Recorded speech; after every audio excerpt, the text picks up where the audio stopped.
傲风 M6 旗舰 Pro 按摩遮背小弹腰2.0。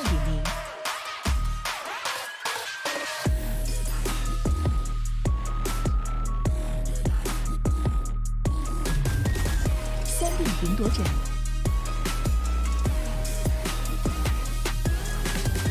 空调座舱，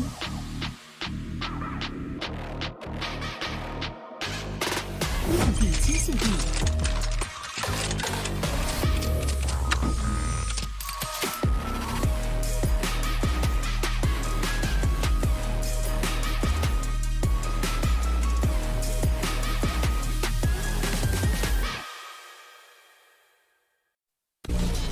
biu 是我运营的产品，我想通过它和更多不懂分寸的人一起探索世界的边界。正是这些不懂分寸的人，也许他们不被理解、任性、固执，甚至疯狂。就是我。但如果没人去打破边界，谁又能玩透世界呢？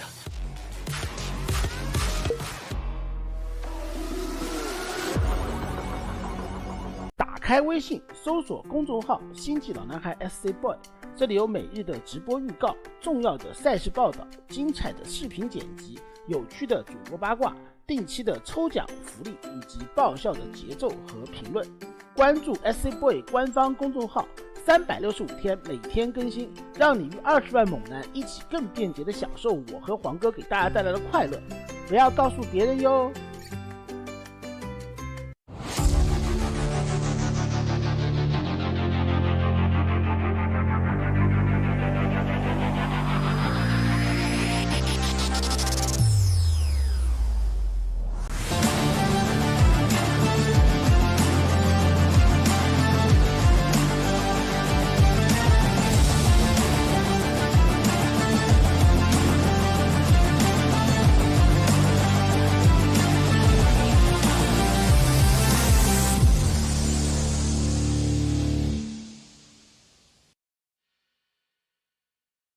2024, the summer season. Codes, day number 1, round 1.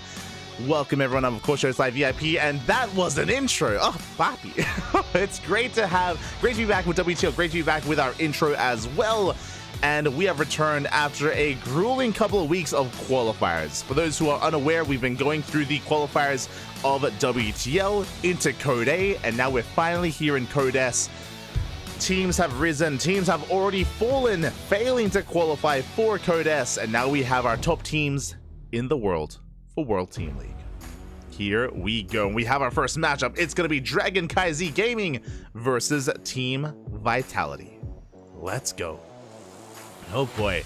We have our first matchup. Here is our lineup, by the way. We have quite a stacked lineup indeed. We have Maru, Solar, and Ryung up against Jeshi, Oliveira, and Hero.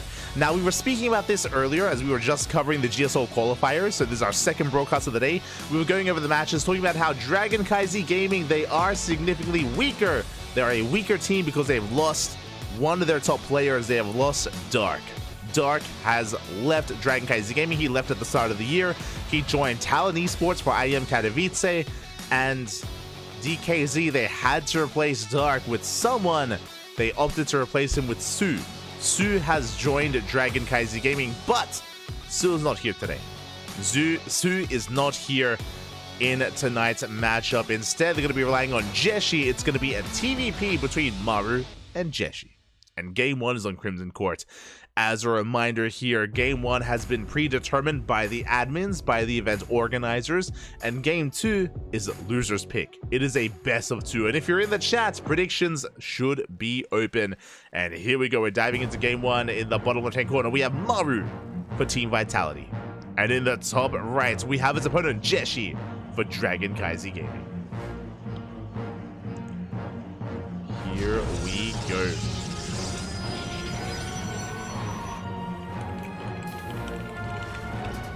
Here we go, as we are going to be settling in. WTL is back, light is back, happiness is back. It's all back, Papi. It's all back. Let's go. But here we go. We're settling into our first best of 2. And it looks like we're settling into our game. Again, Crimson Court is one of the newer maps in the map pool. Has a relatively straightforward rush distance across the map. And if you're in the chat, predictions are open. Place your bets. By the way, your bets can go either for a 2-0 score for either player or a 1-1 tied score because it is... Oh. Because it is a best of 2, that means ties are also possible in WTL. Bear that in mind. Best of luck with your predictions in the chat. Otherwise, we are settling into our game. Settling into our game for now. It is going to be a standard opener here. Maru, I believe, going double gas, is going for a double gas opener. Into a faster factory, into a delayed command center. So something more aggressive out of Maru, going for a delayed CC. Meanwhile, Jeshi is opting to go for a gate expand into Cybercore. Standard opener out of Jeshi. Aggressive opener out of Maru. Let's go. And we'll see what he does with this more aggressive build. Jeshi already starting to mine through those gold minerals on the right-hand side. Because of the layout of this map, by the way, there is an entire section of the map that is cut off from your opponents or from everyone. You have to mine through minerals or break down rocks to gain access to that location. Because of that, you can take very secure third bases here on Crimson Court. As we can see, Jeshi already working towards it. Meanwhile, a big shout out to the main sponsors of WTL. A shout out to Doyu, Bill, Autofool, and SC Boy. Less sponsors than previously, but a shout out to the sponsors that did stick around, that continue to support WTL and continue to support StarCraft. Much love to the sponsors. Big support. As Reaper gets across the map, we can see our tech of choice. By the way, Jeshi is going for a Twilight Council, not a Stargate. Twilight Council's in the main base. Yet to be scouted, yet to be determined. Maru still trying to find a way in. For now, is being zoned away. Jeshi, he cancels the scout, or cancels the shade, is in the main and zones Maru away. So far, good movement here out of Jeshi, keeping Maru out of the main base and making sure that the tech is as hidden as can be. Meanwhile, Maru with that faster factory is getting into Hellion production. He's going Reaper Hellion into a starport. Which means Maru's going to be quite aggressive here, or he's going to be quite active with his Reapers and Hellions. His goal is to try to get a scout off, dip into a mineral line, and get some worker damage, and scout the tech. Speaking of, here come the Reapers and Hellions. They catch the Adept. Yeah, the Adept is going to be going down. We do pull back that Hellion just in time. We keep it alive, and Jeshi has to fall back. Has to fall back. The Reaper, sorry, the Adept did go down. We're fully walling off the natural, and the wall off will help, but the Reapers can bypass the wall. They can head for the main.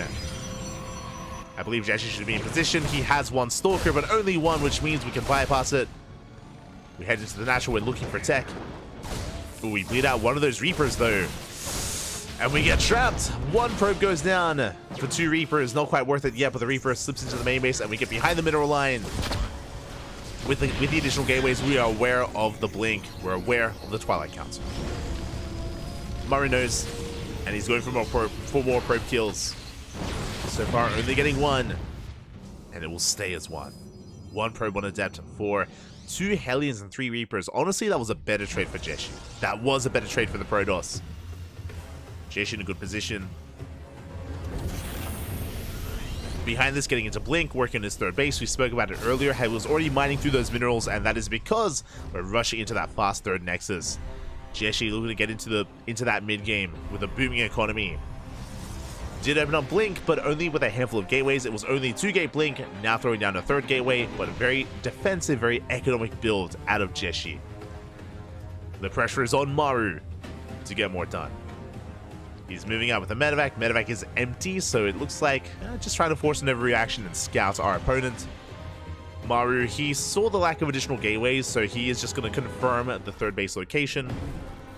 And there it is. He gets eyes on the Nexus. Maru is aware of what's going on. Is aware, does spot the Observer. Gonna shut it down. Very nice pickup. Forcing Jeshi to replace it. Forcing Jeshi to replace that Observer. So we are moving out.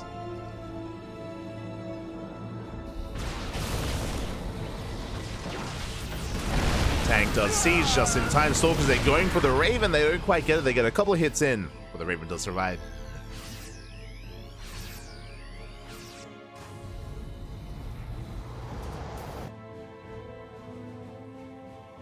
Raven does survive. Behind us, we're getting into a mass gateway explosion. We're getting into a mortar production. Charges on the way as well. Delayed forge, so delayed +1. It's going to be on the way, but significantly later than that of Maru. Maru has the better upgrades. Is pre-siege, gets a free tank shot off. Ooh, the observer is spotted, by the way. Maru, he wants it. He wants the observer, doesn't quite get it. But it's zoning Jeshi back.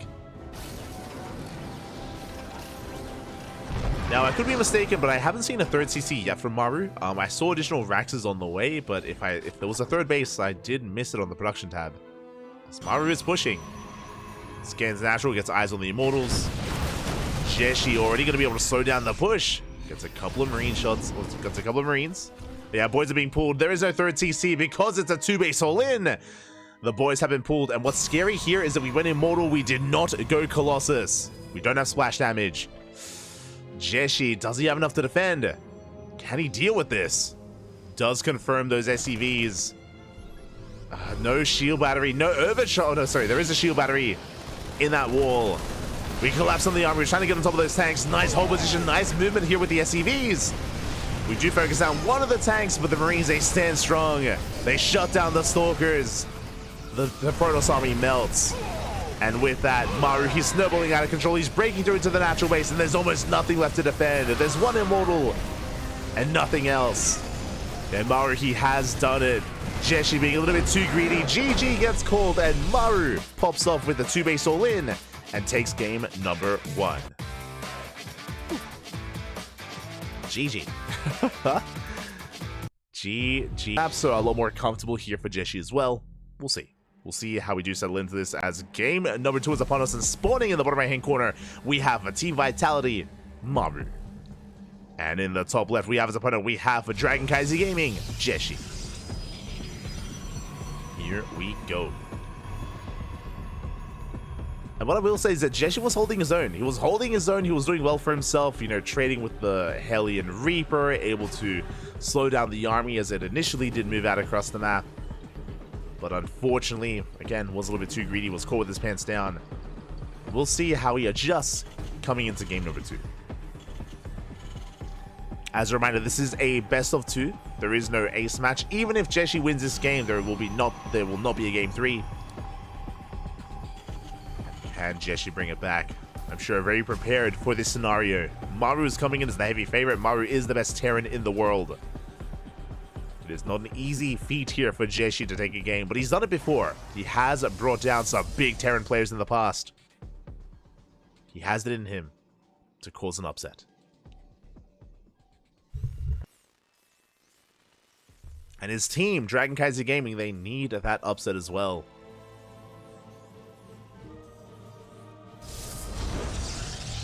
Here we go. We're going to be going for, once again, a double gas opener out of Maru.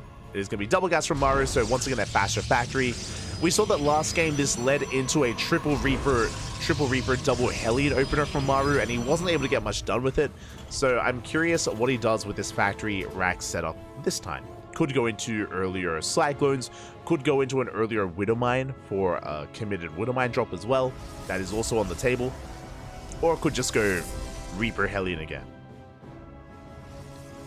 Maru has options. You know, Jeshi going for a standard opener himself, just like the previous game. Reactor is done. We're going for Reactor to Reaper Hellion. Okay. This time we should have additional Reapers with us. We could even go up to 5 Reaper, 3 Hellion. We'll see. As we did mention, because of the double gas opener, Maru's command center is delayed. It is now going to be on the way, but has been delayed here in favor of the tech. Once again, the Twilight Council and Jeshi going for Blink.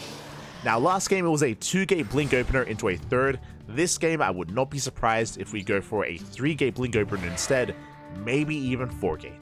We'll keep an eye on the gateway count. We'll keep an eye on Jeshi. Meanwhile, Maru, he's getting into his Reaper Hellion, as we did mention. Remember, last game, there was no Reactor, so it was only 3 Reaper and 2 Hellion. This time, we can commit a little bit harder.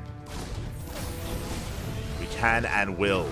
Adept does shade in. We do delay the CC, but that's going to be a dead Adept. We're going to be able to hunt it down.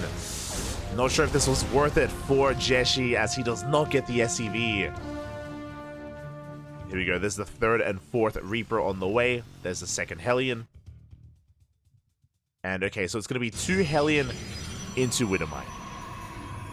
So we're not going up to 3, but still a decent force that Maru's working with. And his goal here is to get into a mineral line. But we have a full wall off with the natural. Good defense by Jeshi. The Hellions will not find a way in.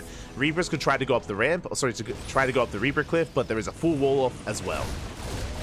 So nice Sim City here from Jeshi. There's no way into his 2-base setup. But we're going for the pylon. Oh, the pylon is vulnerable. The pylon, it's going to be going down just barely. Does fall. And that will delay our follow-up here. I mean, Jeshi still has a wall off, still does hold. But he's being pulled apart. Maru rotating down to the low ground and going for the Robo. The Robo getting surprisingly low, by the way. And again, Jeshi has the one Stalker. His other gateway was depowered. Can he get the kill? No shot. The Robo! The Robo was so low. The Robo, it's gonna go down as well. Massive pick up here from Maru. Ay, ay, ay. And Jeshi again. All of this because he lost the first Adept as well. He had that much less to defend. We dive on the Stalker. Stalker goes down. We still have 4 Reapers, by the way. We got 2, 3 more probe kills. Maru getting so much done. And Jeshi has to rebuild. He has to rebuild that Robo. He's got the Bay on the way. It's going to be a 2-gate blink into Colossus production. What this means is that Jeshi doesn't have a lot of Stalkers to work with. He's not going to be able to counterattack. Not anytime soon. And here comes the follow-up. Here comes the mine drop. Remember, it was 2 Hellion into Widow Mines. And here come those mines. Maru keeping the pressure up. Where's the reaction? We do react in time. We do pull away. Up! Nice split there from Jeshi, bleeding out 3 probes.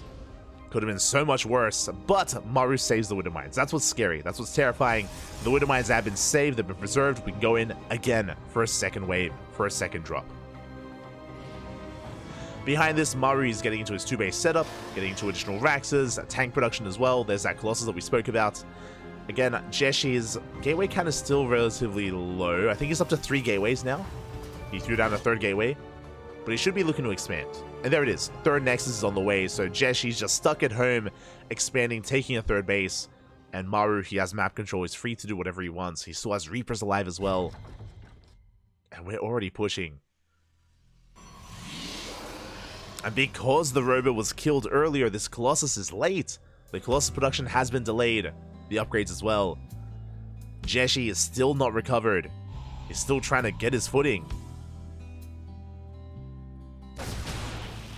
Here we go. Maru is pushing in. Here comes a mine drop in towards the main. Jeshi does react in time. He pulls away. Oh, the Raven! Oh, Raven does live. Barely does survive. Mine shot's going to be going up. And we're slowly leapfrogging forward towards that 3rd base. Tank shot's going up. There is a shield battery. Well, the Raven gets sniped. Without a single spell, by the way. Big pick up. Raven goes down. No auto turret. No anti-armor missile. But the ground army of Maru is still gaining ground. Yeah, we're within range of the shield battery. Shield battery's gonna fall. No overcharge. We pop it, but it's gonna be targeted down. We dive on top of the tanks. Oh, brutal dive. The Stalker's gonna be falling one after the other. That was not worth of a Jeshi, bleeding out every single Stalker. We're still within range of the Nexus. And Maru, he just has too much momentum in this game. It's too far ahead. Rallying across the map. The tanks, they still stand strong. We have 2 Stalkers left. And Jeshi's going to have one last hurrah here. One last try to save this base. But nah, not even. The base goes down. Jeshi cannot save it. Maru getting his own 3rd on location, rotating around towards the natural. Honestly, Maru can just back up. He doesn't have to commit. A hot pickup. Saving the tank. Does save the tank, just barely. Rotating towards the natural. Never mind, rotating back around towards the 3rd. Making sure that Jeshi is contained. Making sure that Jeshi cannot expand. Yeah, it does force the cancel. And we're just containing Jeshi to 2 bases.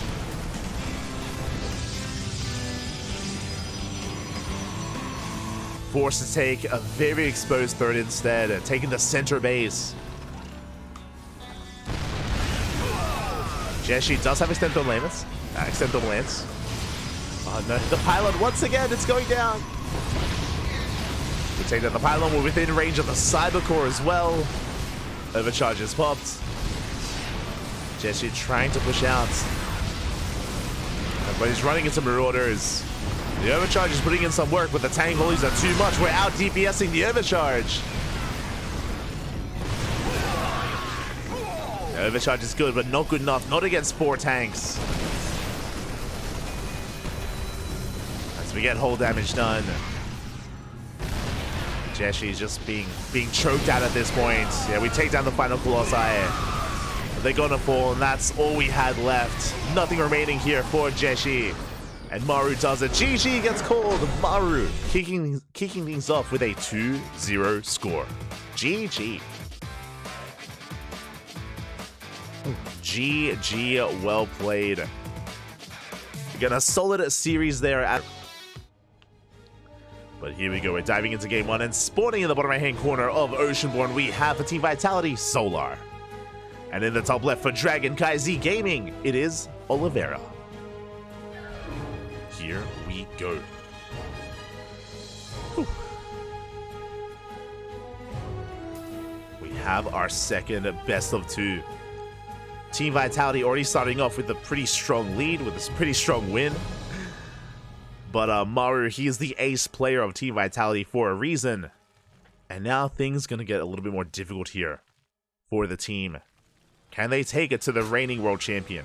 As a reminder, some people do forget this, but Oliveira is still the reigning world champion. Yes, we did have IM Katowice this year, that is true. But if you remember, IM Katowice is no longer the world championship for StarCraft. It has been moved to Gamers 8, to the Esports World Cup, essentially, that's happening in a couple of months. So technically, Oliveira is still our world champion. Do a technicality, is still our world champion, and is actually also, fun fact, the longest reigning world champion in StarCraft 2. Just because, like, from year to year, from world championship to world championship, it's longer than a year, longer than it normally is.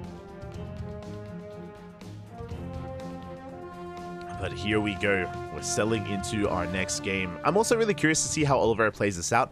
Oliveira has been very experimental this new patch. This new patch, we've seen mech out of Oliveira, a very unique style of mech with the new Cyclone, with the new old Cyclone in a way. Has been having some mixed success. We've seen some quirky bio-based play as well. So my eyes are mainly on Oliveira to see what kind of build he comes out with. And then we're going to be relying on Solar to scout, to react, and to respond. So we'll see how they do compare to each other. For now, it's going to be a standard opener. It's going to be a hatch gas pool out of Solar. Oliveira going for a Rax expand. Almost said a gate expand. Rax expand into his 1-1 setup. Nothing crazy yet. Also, if you're in the chat, predictions are about to close. Get your bets in. Get your predictions going in the chat. Get your gamba going with the channel points. They are about to close. As the Reaper does get across. Now we have our dance, our back and forth between the Reaper and the drones. So far, Solar doesn't bleed out anything, and we have a third CC before Starport, a very economic build out of Oliveira. Nothing out of the norm yet. Everything looking as it should from our Terran player, which means Solar is free to drone. He's free to drone up, get into his queen production, and settle into his 3 bases, for now.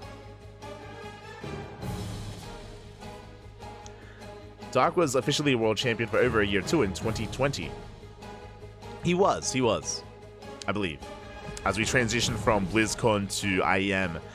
But if I'm not mistaken, I believe, like, month-wise, Oliveira is still exceeding that of Dark. Gotta get the math going. Gotta count the months.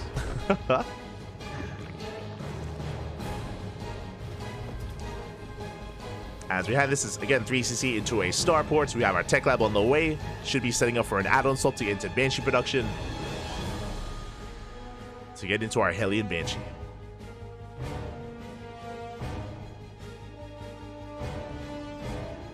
Hellion is moving out. So we can see it on the production tab. Banshee is in production. So again, just a standard build so far out of Oliveira. 3cc into Hellion Banshee. This is as standard can be in TVZ. And I'm sure Solar very well rehearsed in his defense of this. Queens are amassing. We have a couple of safety lings in case Oliveira decides to dive into a mineral line. We have Lings to stop that dive. And the name of the game for now is for Oliveira to keep tabs on the creep, to try to keep it at bay, to keep it in check. And to make sure that Solar's droning as well. I know we've been focusing a lot on what Oliveira's been up to, but likewise, Oliveira making sure that there's no hidden tech, no fast Roach War, no fast Lair. They were not cutting workers. Solar, he's not as aggressive as players like Dark or Shin. He's not as chaotic as some of the other Korean Zergs, but is still willing to mix it up every now and then. Ooh, interesting, as we're rushing into an armory. Oliveira, he's going for a Hellbat push. That I was not expecting. Now, as a reminder, this is a Hellbat push, but it's off of the back of a 3cc opener. So this is not an all-in. This is a push, yes, but not even as committed as it usually is, because of how economic Oliveira has been. This is going to hit hard, yes, but doesn't need to do too much damage. Needs to trade with the army, not necessarily looking for drone kills. There's double eBay on the way to transition out of this. We'll see if Solar can keep up. No Roach Warren. Balin is halfway done. We're only going to have Ling Bane to defend. Oh, this is going to be a tough defense here for Solar. Can he pull this off? We're going for the 4th hatchery. And we're going to force a cancel. Yeah, Solar backs off. He knows he cannot save it. Good pick up here by Oliveira. We cancel the 4th. Banshees come together. Hellbats, they're morphing in. And the Balin S is still not done. Solar is in trouble. Hellbats are pushing forward. The Queens are amassing. Clutch Transfuse keeping the Queens alive. Ooh, just barely. Very Clutch Transfuse. The Queens are going to be able to hold on. Lings are getting annihilated. They're getting annihilated. They're melting here before the Hellbats. And we're breaking into the mineral line. We're busting in. So far, good reaction to Solar. He does save his drones. Drones are being saved, but the Queens are going down. And we spoke about this. We don't even need drone kills. Oh god, they're so close! Get away!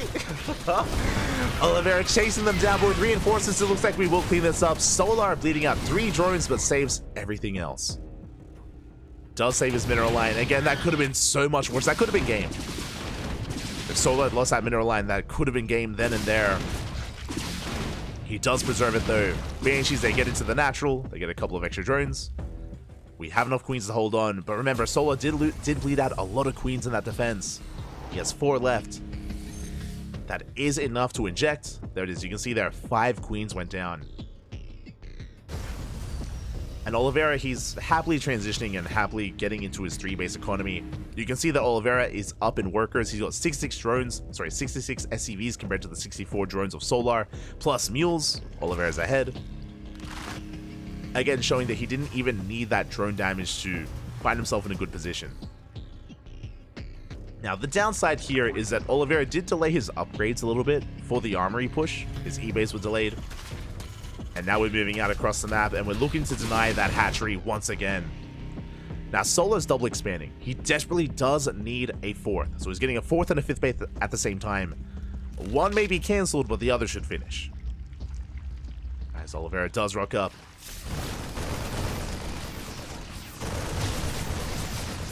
We'll be trading with the Queens. Clutch Transfuse out of Solar does hold on. Yeah, Banding Speed kicks in, and we do hold on to the base. This is a big win for Solar because he gets away with double expanding. Gets his 4th and his 5th. Right now, Solar just trying to recover, trying to stabilize. 2-2 is on the way for Oliveira. Solar dipping in. Fighting on the edge of that tank. Of that tank range. And behind this, we're getting into our tech of choice. It's going to be a Hydra Den, not a Spire. It's going to be Ling Bane Hydra out of Solar. Pretty standard setup here. Working towards his infestation bit, working towards Hive Tech.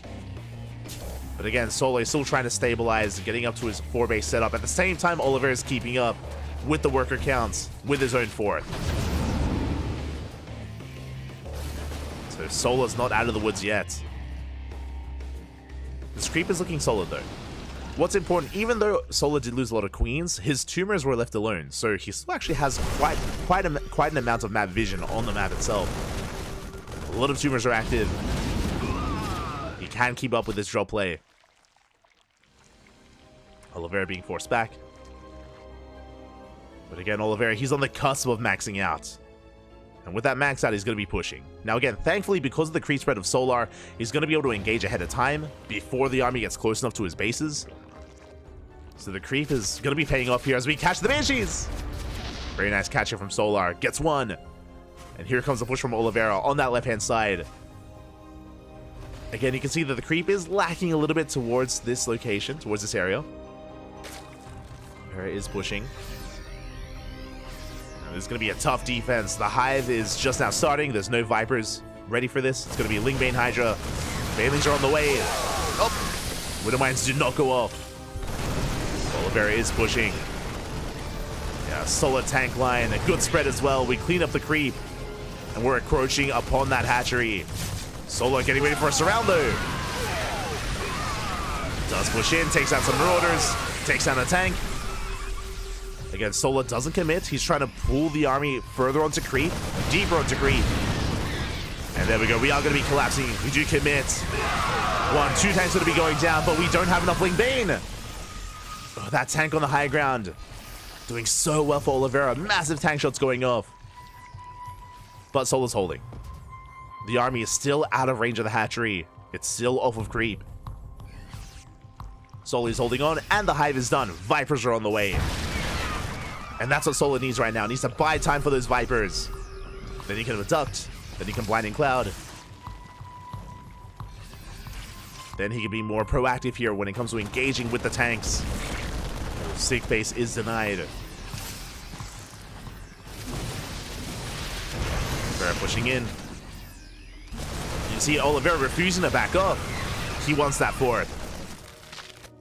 Wants that hatchery going for a drop here towards the right-hand side. Vipers have arrived. They're gathering energy as we speak. I think there's 2 Vipers, maybe 3, at least 2. They're on the way. Adrenals being researched. 3-3 starting up here for Oliveira. Throwing down 2 more CCs behind this. 3 more even. And here come the Vipers. We get 1 tank for free. Good pick off there from Solar. Yeah, we can see Oliveira. He has to back off. Ooh, big mine shots though. Big mine shots on Lingbane. Oliveira bleeds out 1 tank, then retreats, respecting the army of Solar. Whew. And now, Solar, he has room to breathe. This has been a tense couple of minutes here for Solar. He's been up against the wall, but the army backs off thanks to the Vipers. And now Solar, he can stabilize, settle into his 6-base setup. The creep is spreading. Solar suddenly has map control. You can see how the pendulum swings in favor of Solar. Now with the higher form of tech. Oliveira, he's backing up. He's getting into ghost production, but he needs more time to get into those ghosts. As I say that, that's a pretty solid ghost count. Solar can't quite commit here. Oliveira getting his 5th. Vipers pushing forward. Show us the EMPs. Not quite there. Blinding Clouds on the tanks. Solar pushing forward and getting on top of the tanks. Getting on top of the ghosts as well. Massive pickups. Ooh, so many ghosts go down. Aye, they were caught out. And Solar is snowballing out of control. That was what a good 5-6 ghosts falling. We take down another tank as well. Things getting a little bit messy here. Reinforcements on the way from Oliveira. Solar running out of Lingbane. Does have to fall back. Again, both armies are hurting. But that was so many ghosts, so many tanks falling here for Oliveira. Solar, he smells weakness. He knows that Oliveira, he's barely holding on. We've lost our Sim City, we've lost our defensive position, and we have Lurkers on the way. Lurker Gen is done. And that ghost count, not what it once was. We're down to 5 ghosts with the main army.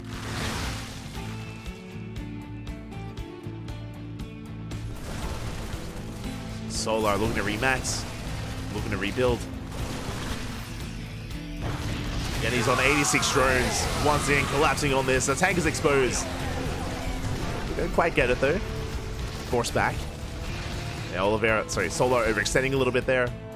Does have to pull back. Still has yet to max out. Ooh, Solar even supply block. Now is not the time. Yeah, bled out some Overseers, did get supply block. Solo going for a Nidus Storm towards the natural. Nidus does not finish. I think the Lurkers are in the Nidus Storm, by the way. I believe that's where they are.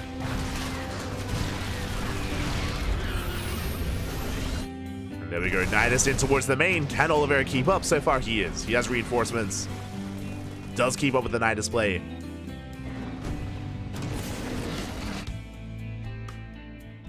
Nidus Storm gets shut down. Again, if at any moment Solo can bust into that main base, if he can camp the production and get those Lurkers in position, then he can just go for a checkmate move. Nidus with the left instead. Infestors are on the way. Ooh, big mind shot once again. Oliveira, he does hold onto his bases here, clearing up a lot of creep. Does spot the Infestor. Then after respected, pulling back. EMP does graze it here. Fungal connects, but I'm not sure if we have a follow-up. Ling Bane dives on forward, but we have tanks in the back line. Oliveira does hold. Yeah, a bit of a shaky back and forth there. Another Nidus on the way. Solo pushing on forward, getting on top of the tank once again. But we're bleeding out a lot of Ling Bane for this. We do get the tank, but not sure if that was quite worth it. Yeah, we do end up losing a lot of Hydras in the process. Fungal does connect, but there's not enough Lings. Not enough follow-up. Snipe's gonna be going off. We don't have detection! No! No detection! The Hydras go down! Lings as well, the ghosts are popping off. Overseers are on the way, but alas, it's too late. At the same time, going for a big Lurker counterattack. We get on top of the planetary. That was a big win for Oliveira on the right-hand side, and he saves the planetary as well. Uh-oh. Saves the base, shuts down the Hydras. Ooh, forcing some friendly fire from those Widow Mines. That was like 3 ghosts going down. Jesus. But Oliveira has momentum. Looking good these past couple of engagements. Overseer gets sniped.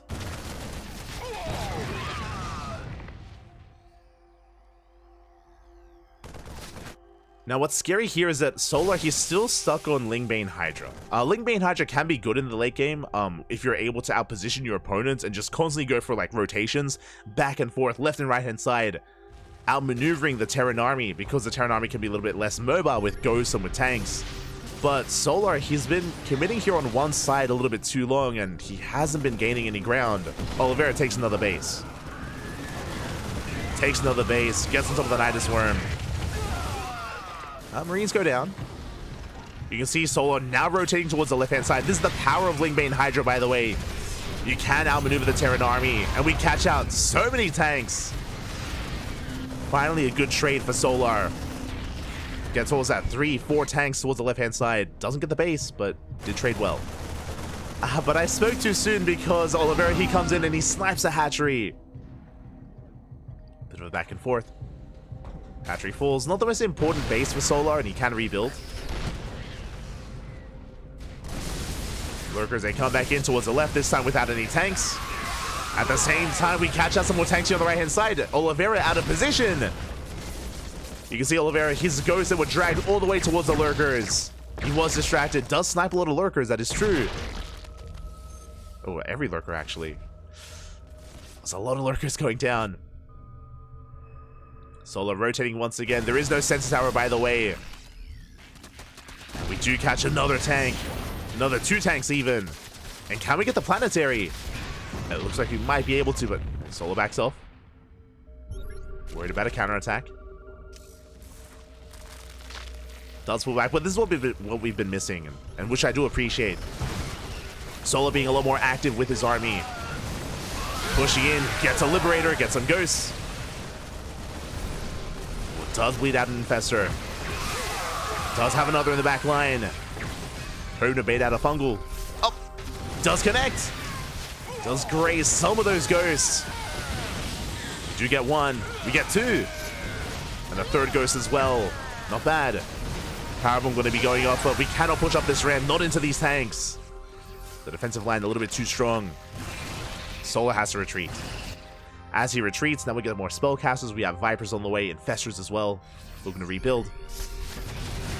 Solar still being very active. Oof. But he does get sniped.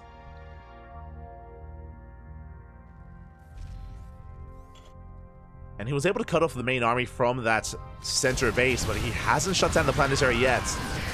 We're going for the ghosts. Brutal mine shots going up. Solar once again pushing deep here. Gets a couple of tanks, but we're bleeding out a lot of Ling Bane.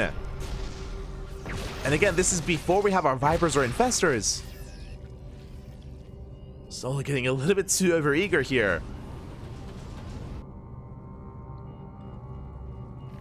Solar does overextend. We have to pull back. We have to calm things down a little bit.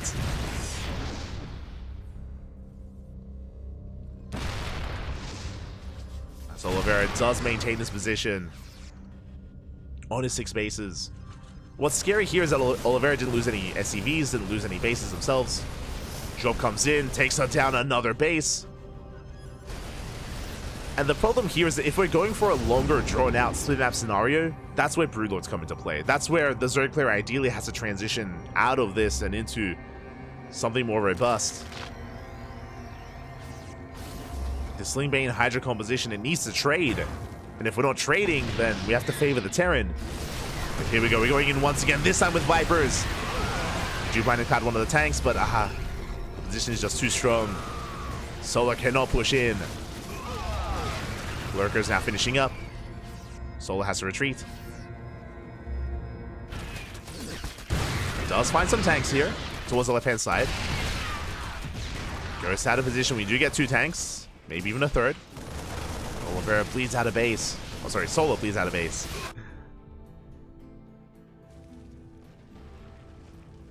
Hatchery goes down. 12, 13, 14, 15 drones as well. Oof. It's a lot of workers falling. And Solar, he needs that hatchery. He needs to be upper base compared to the Terran. It's typically how the dynamic works here. Zerg players need to be upper base. Otherwise, the more efficient Terran army will snowball out of control. Lurkers are coming in. Mine shot's going off. Lurker goes down. Solar slowly pushing forward with those Lurkers. Nukes are on the way. Oh, God. Not like this. Oliveira going for the mental warfare, trying to force some PTSD out of Solar. I'm sure he's recovered though. It's fine. It's fine. It's fine. As Solar pushing onto the high ground, he did take down the tanks earlier. 9 CMPs on the Vipers, but Solar has the high ground. He has the Infestors. Fungal's going to be going up. They do miss the Ghosts. Not a bad position for Solar, but he has no Lurkers with this. He's committing. Uh-oh. Big EMPs. No more Fungals. And Solar, he has to fight his way back out. Infestors will manage to get out. Some Hydras as well. This was a brutal trade.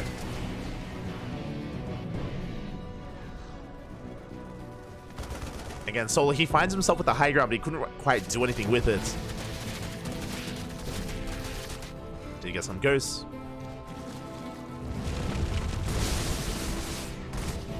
Pulling back. Bailing's on the way. Oh, you can see Oliveira looking to take that base on the left-hand side. Solar cannot let that happen. Nuke is on the way. Should be spotted by Solar. Should be. It's okay, it's okay, we're fine. we're pulling back, it's fine. Nuke just zoning Solar away. Meanwhile, the hatchery, that's a kill, not a cancel. And Oliveira, he's taking a 7th base. It's going to be 7 base versus 7 base. And Solar, he's burning through his bank. Looking for a good fight, rolling in. But the last Oliveira's in position. Let's find a tank on the right-hand side. Not bad. This one finishes up. Lurkers, they can actually find some good positioning here. But last we do have to fall back. There are tanks lying in wait. At the same time, Solar, he does collapse on the main army. Where were the ghosts? The ghosts were not here. And Solar, he will deny the 7th. Will deny this CC. Big pick off here. Getting every single SCV as well. Solar, he needed a win like this. And he wants the tanks. They're unsieged. He gets 2. 2 tanks go down. The ghosts are forced back as well. Solar barely doesn't have enough to keep going. That was a good fight. Got 19 SCVs. Got some tanks. Got some ghosts. Trading out mainly Ling Bane.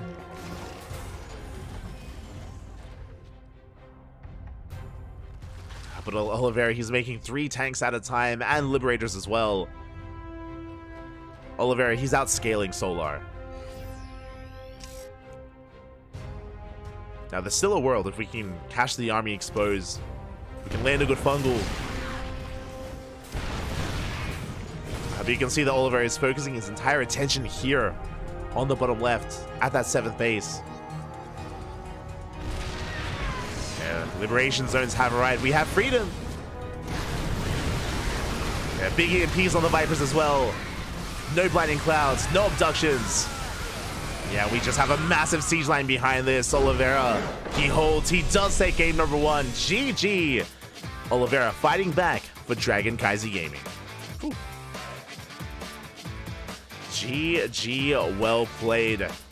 That was quite a back and forth initially. Solar definitely had his moments. Has begun. And now we're getting into game number 2. Spawning in the top right hand corner of Post Youth, we have Solar for Team Vitality. And in the bottom left, we have his opponent. We have Oliveira for CranKy Gaming. Whew. And I'm at least happy that it's not going to be completely one-sided here. Like, Maru had a very strong showing against Jeshi, but here, we mentioned Solar and Oliveira, they are much closer in skill here. It's much more of a back and forth. But the pressure is now on Solar to tie things up. Oh, hello, Oliveira. Where are we going? Where are we headed? As we do have an SCV hidden on the right-hand side, and we're going for a proxy.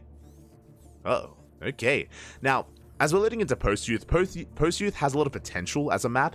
You have a hybrid natural base, so a free natural that you can take advantage of. And that's quite valuable as well. Very difficult to punish, very difficult to really apply any pressure to. At the same time, there's a center goal base as well that Zerg players have been known to take as a natural, or as a 3rd, or even as a 4th base. But Oliveira starts things off with a proxy Rax. Now, what's interesting is that it's only 1 SCV. He's not sending out multiple SCVs for like a proxy 2 Rax or proxy 3 Rax. It's only going to be the one. Does have 1 gas behind this. I'm curious how this all comes together. I'm quite curious here. Okay, it's going to be Proxy Reaper from Oliveira. With this SCV, he can try and go for a bunker as well. That's how you would approach this in a TVP. But, yeah, just going for the initial Reaper. SCV's coming in. And he's going for a CC behind this. Okay, so it's not a committed proxy, just an initial Proxy Reaper, just to apply some pressure. Now, with the 1st and 2nd Reaper, I believe the goal here is to delay that 3rd. And there's that bunker that we spoke about. We throw down the bunker outside of the natural in the main, and the goal here is to get on top of this drone to delay the 3rd base for as long as we can. To contain Solar's 2 bases, Reaper has arrived. Drone is going to be hunted down, and we do not get away. The drone does fall, and Solar's contained. It's a big win here for Oliveira. Now, thankfully, Oliveira is forced out of the main base. Thankfully, because of the gold minerals, being stuck on 2 bases isn't the worst thing on Post Youth. It's not as awful as it would be on a regular map. So Solar, he at least has the gold minerals that he can prioritize. But so does Oliveira, is the problem. And with that bunker finishing with a Marine now arriving as well. Again, our goal here is to delay for as long as we can. And this is huge. Like, a Zerg player being stuck on 2 bases, that impacts not just the economy, but also the production. Behind this, Oliveira happily getting into his natural, getting into his factory behind it as well. I imagine... Never mind, I was going to say going for a 3rd CC, but that is a 1-1-1. Interesting. So a much more aggressive follow-up out of Oliveira. with that starport on the ways, should be going into Banshee production, into Hellion Banshee. Is going to keep him safe against a Roach push, for example. And could even lead into something like a Hellbat push, which Oliveira had some success with in the previous game.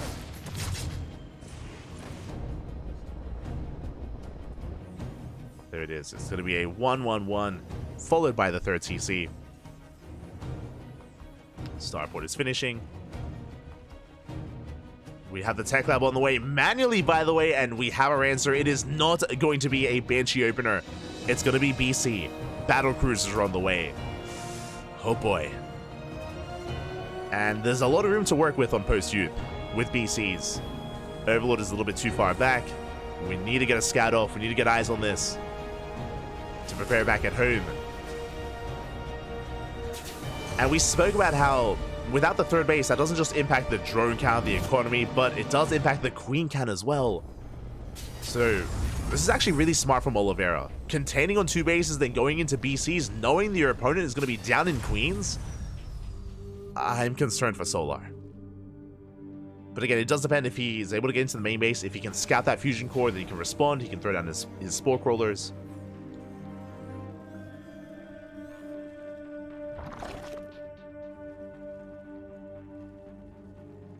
There it is.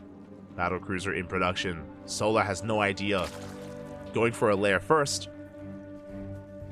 Is droning as best he can. Link Scout is coming in.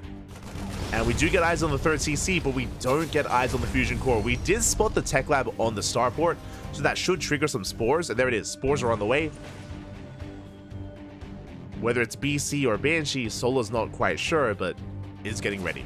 Thankfully. So spore crawlers are in production. Queens are amassing. And we are getting into roaches. It's going to be a commitment into roaches, at least initially here for Solar. Wing Scout is denied. Armory is finishing. We're going for mech. Oh god. I saw the armory. I was like, are we going for another Hellbat push? Oh, it's more than that. It is going to be mech. +1 vehicle weapons on the way from Oliveira. If you remember at the start of the series, I spoke about how Oliveira has been experimenting quite a bit recently with mech, with more unorthodox builds. And here it is. Mech has arrived once again. Hellbats, they do push in. PC teleporting on top of the queens. We're diving on the queens. We do have transfuse. We do keep the queens alive. And 8 queens to defend. And the BC is going to be forced back. But we deny the Spire. The Spire is cancelled. Good target firing out of Oliveira. The Hellbats are forced back. And the Roach Army does get here in time. And the BC doesn't get much done. We did cancel the base, but a solid defense there from Solar. Very nicely done. He does hold on. Thankfully, he was going into Roaches against Mech, which is the ideal. Roaches are pushing out. Ooh, and because of the BC, because of the Hellbats, there's no tanks. Uh-oh. There's no tanks. The Roaches, they have arrived. They're going to be punishing the greed here, the economy of Oliveira. They do delay the third base. Oliveira trying to buy some time. Tanks are on the way. They're being built 2 at a time. The Lings, they get into the mineral line. And Oliveira, he has to pull back. And the Roaches are getting out of hand. They're getting out of control. Tank does arrive, does siege up. Ooh, big tank volleys going on, but that's a kill. That's a kill on the CC. 400 minerals down the drain. Aye, aye, aye. And we got 12 SCVs as well. Solar punishing Oliveira. Yeah, the Ling reinforcements have arrived. We collapse on the army. We take down every single SCV. GG gets called, and Solar bounces back, tying up the series 1-1. Whew. GG, Bob. GG. GG, well played. Solar, thankfully, happened to be going into Roaches, regardless of the build of Oliveira. Happened to be going into Roaches, working towards Roach speed. And after defending against the initial push, was able to punish Oliveira again. His tanks were delayed because of his build. Solar, I'm sure, was aware of that. And without tanks, we could not defend. We could not hold on to that third base. Oliveira was caught out. And with that, Team Vitality are 1 game away from winning the entire series. one more win here, and Team Vitality will claim this victory in day one of WTL. The pressure is now on CranKy Gaming, but to be fair, DKZ, they have an ace player of their own. Hero is coming up next, and Hero, he is the best Protoss in the world. He's been popping off when it comes to his performances in the last season of GSL, in IM Katowice, in Masters Coliseum. Hero, he is your Protoss hope. And Ryung is stepping up to the challenge. Now, before WTL, we were going over the GSL qualifiers. And there was an interesting result in the qualifiers. Ryung took down Classic. He is one of the reasons why Classic is not in this season of GSL. Classic did fall to Ryung, and I would say the Classic is comparable to Hero. I would say that Classic is top 2 Protoss in Korea, alongside Hero is top 2. So for Ryung to bring Classic down gives me hope that he can cause an upset. Hero's coming in as the favorite player, but Ryung, pressure is on Hero to 2-0. Now, this is a best of 7. I do see some people in the chat signing the onside team, or partnering with onside, I should say. His trophy case on the right hand side, but here we go, spawning in the top right hand corner of Ghost River, we have Ryung for Team Vitality. And in the top left, we have his opponent. We have for CranKy Gaming, Hero. And if you are in the chat, predictions are open. Place your bets to get your gambler going on who you think will take this series. You can bet on either a 2-0 score for either player or a 1-1 tied score. Best of luck. As a reminder, Ryung needs one win. One win is all Ryung needs to win it all here for his team. For Team Vitality to start things off with a victory against DKZ in round 1 of WTL. Otherwise, if it's a 2-0 in favor of Hero, it goes to the ace match. So again, the pressure is on Hero. And we have our openers. It's going to be double gas. Okay, so a double gas opener out of Ryung. With this, going to be leading into a faster factory. And aggression is favored. Talking about the map here, it's wild. You know, the map is predetermined from the organizers, from the admins. The map is set ahead of time. And Ghost River has the shortest rush distance map, or is the shortest rush distance map in the map pool. Very aggressive. 31 seconds from main to main, even less from natural to natural. Doesn't take long at all to get across the map. Because of that, we've seen a lot of all-ins on Ghost River. A lot of all-ins, a lot of aggression. That applies to both Protoss and Terran. So I'm curious how this all comes together. For now, Gate, Cyber, Expand out of Hero. Standard opener out of our Protoss player. A bit of a more aggressive opener out of Ryung. With that fast right. I say aggressive, also a little bit safer as well in case it was being proxied or anything of the sort. With that faster factory, going to gain access to Hellions, to Cyclones, to Widowmides. Ooh, and we're going to be committed, by the way. Ryung, that is not a natural base. Look at the production tab. That is a second Rax. This looks like a one base all-in. We spoke about it. If you're going to all-in on a map, Ghost River is the map to do it on.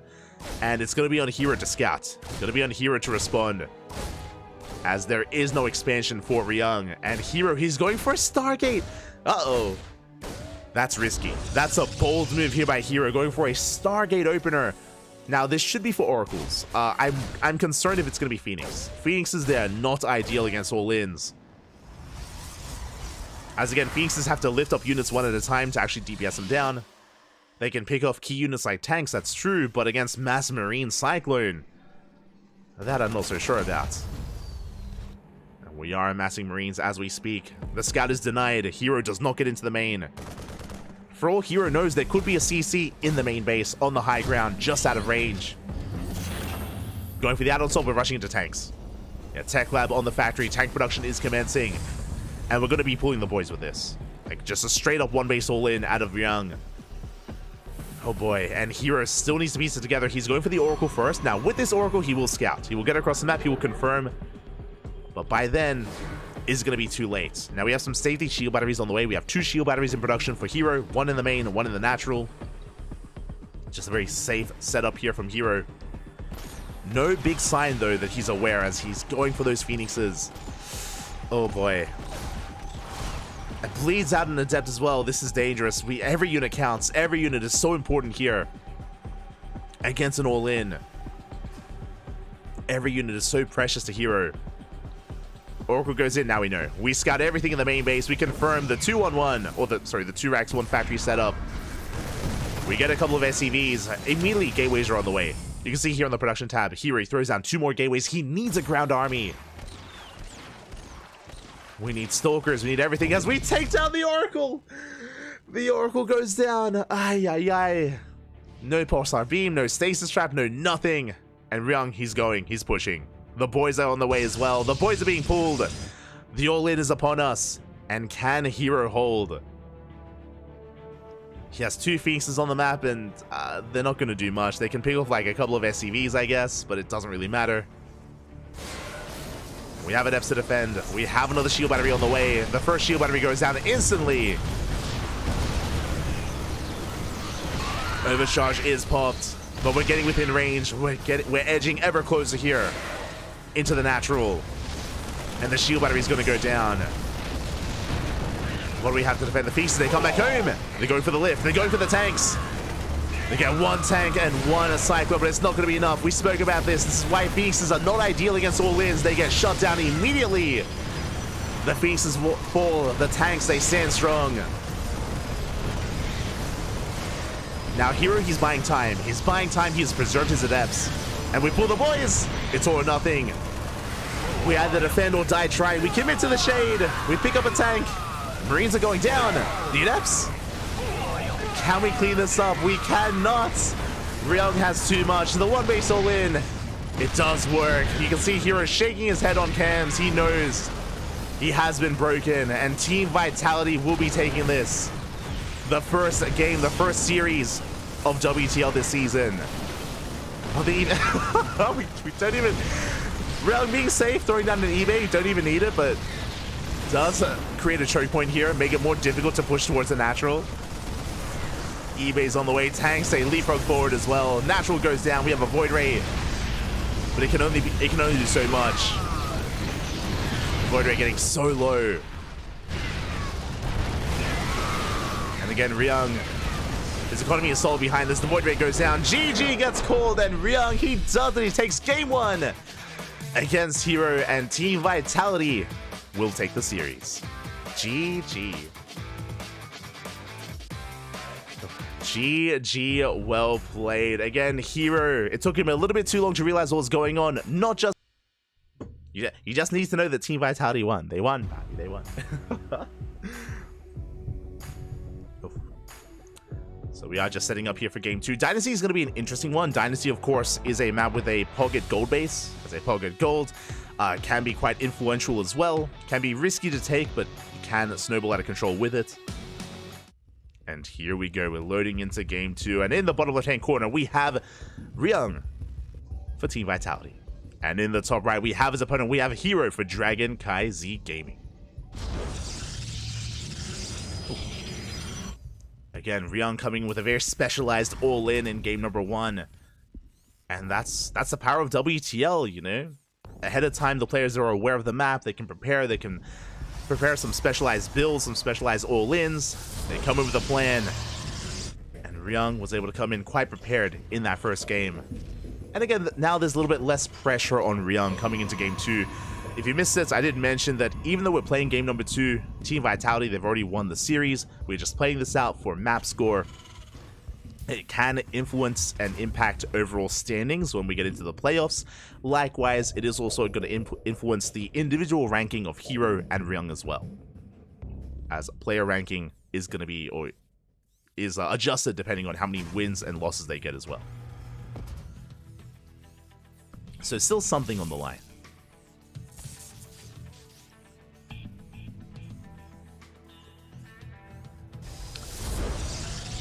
Here we go, as Ryung once again is opening up double gas. He's going for a double gas opener. It's going to lead into a faster factory, into a delayed CC.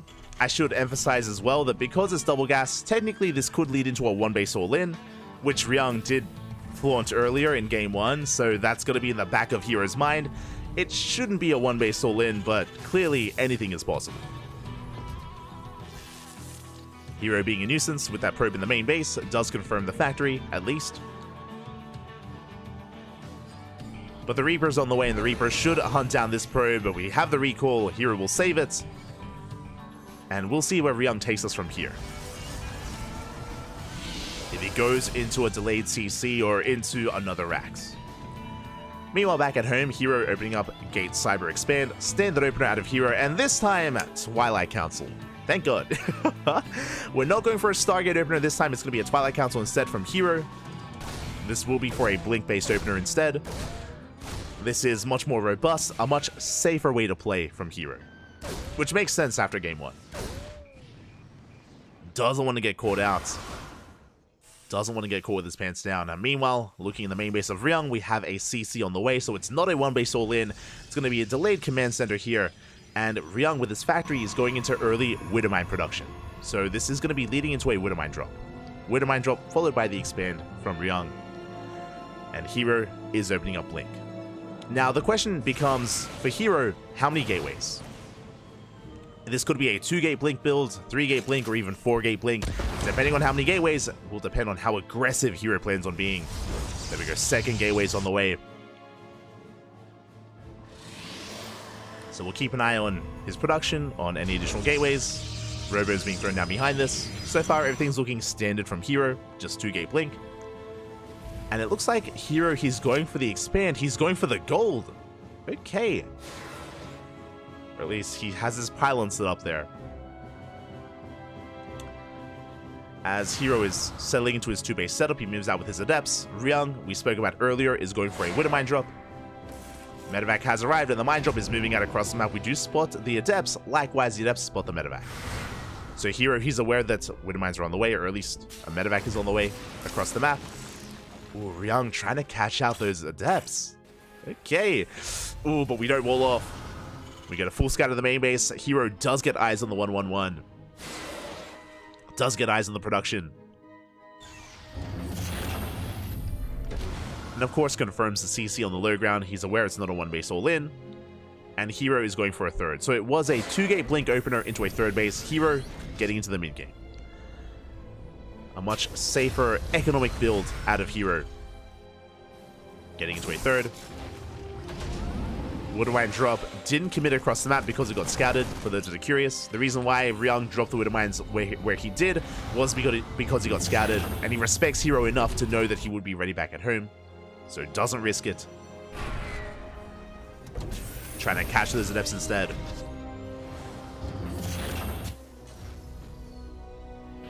As Hero does thread the Shades, trying to get into the main, trying to get a scout off. Ryung doing a much better job of keeping up. And behind this, we're getting into our 3-1-1 setup. 3 Raxes, 1 factory, 1 starport. And Hero is taking up into Colossi. So Hero is working towards his splash damage. He's containing his opponent here on his 2 bases. And basically, Ryung is stuck at home until he gets Stim. Stim is on the way. Oh. Would you have a Widowmine hidden in the main mineral line? The Observer was pointing out. Speaking of the Observer, Hero does confirm. Hero gets eyes on the production. Basically, Hero, he's looking for additional Raxes or a 3rd CC. Because this could still lead into a 2-base all-in, from Ryung. So Hero just trying to keep tabs on him. For now, just Stim, Combat Shields, +1 is on the way from our Terran player, building up his Bio Army. Hero stabilizing on 3 bases. Colossi are on the way. And again, once Stim finishes, Ryung can start pushing. Ooh, as he's hunting down that Observer, and he does come across it. Keen eyes there by Ryung. Oh, as I say that, the Observer barely sips away. Ooh, forces out an auto turret. The Observer goes down, but that was a decent trade by Hero. Forcing some wasted energy from the Raven of Ryung. Here we go. We have our upgrades, and now Ryung is moving out. Behind this, he can take an expansion. He can take a 3rd. Skinning that natural. Hero likewise moving out as well. The armies are looking to clash.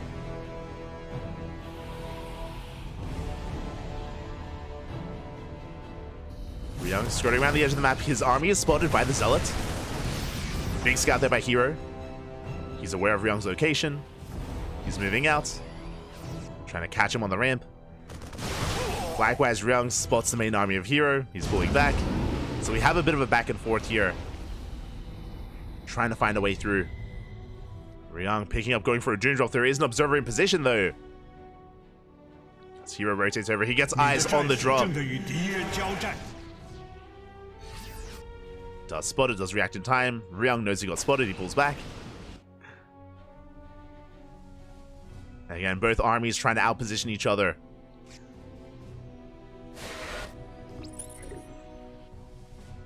Ryung bringing everything together, going for a third CC behind this. Ryung is expanding. But that Colossi count is getting quite high. Third Colossus is on the way. I do want to favor Hero if they fight head-on. But Hero does miss the army. Pylon does spot it. Hero racing back over. Doesn't want to get caught out. And that fourth base from Hero looking quite exposed. As I say that, Hero, he does get here in time. Mine shots going off. Ryung, he's going to get cornered. Hero collapsing on the army. Getting ready for it. Getting ready to engage. No, does back up. Ryung has the high ground. We pull back. We have a Dark Shrine on the way. We're up to 3 Colossi. Disruptor production has begun for Hero. No big engagements yet. Again, so far both players keeping up with each other.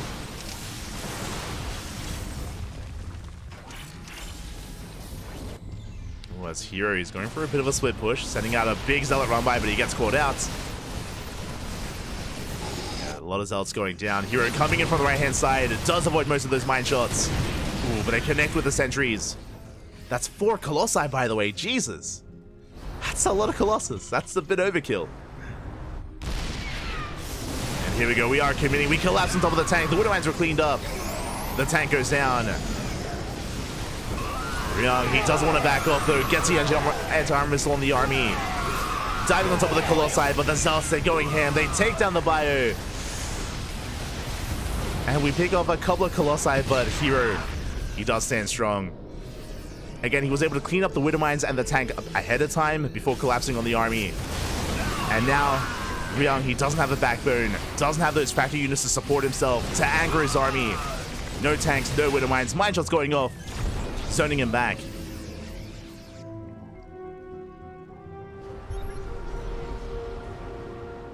You're going to be retreating for a moment. I mean, that Viking count is still quite substantial. Hero has to respect it. More Vikings on the way. At least Hero hasn't touched the economy. Ryung, his worker count is still looking solid, but that was a big fight in favor of Hero. He's coming in with more Zealots. And again, without Widow Mines, without any splash damage, these Zealots are going to get out of hand. Calm down, Hero. avoiding the friendly fire. You can see we have Widow Mines on the way. They are reinforcing.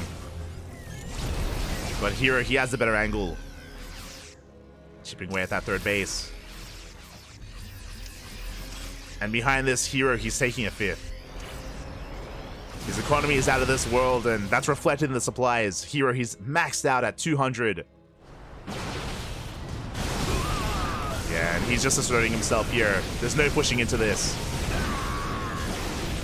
The Disruptors zone away the army. Ryung, he knows. He's pulling back. Force to repair.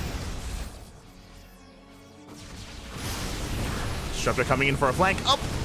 Ooh, it's sniped. Clutch move there out of Ryung. But we denied the third base. Vikings pushing forward. Did you get some Disruptors? Not bad. Nice Nomad of Hero gets a ghost.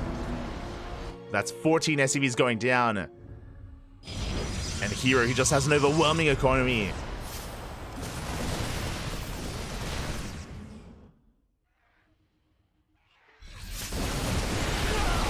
We have some good EMPs. They connect with the Stalkers, but not on the Zealots. Yeah, we're pushing on through. Good control of the Hero, pulls back the Colossi, keeps him alive. Ryung is barely holding on. Like, EMPs are carrying Ryung right now, holding him, keeping him in this game. But he cannot expand, he cannot take a 4th. He's stuck on 3 bases. Hero getting a 6th.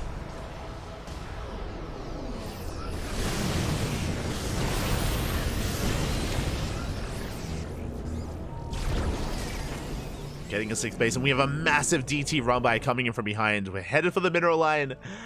Not much to defend back at home. Ryung, all of his attention is here on the front lines, and the DTs, they get in. The natural into the main. SCVs are going down. And Ryung, he evacuates his 3rd. He knows he cannot hold on. And that's 17 SCVs going down. He's being pulled apart. Hero showcasing why he is the best Protoss in the world. Denying the gold. And you can see Ryung leaning back in this chair there for a moment. It's all or nothing here for Ryung. Does catch a Colossus. Good pick off. Gets 1. Good split against the Nova as well. Again, Ryung, he has a comparable army here to Hero, but he has no sustain. He has no economy, he can't rebuild. Ryung is essentially all in. What you see is what you get.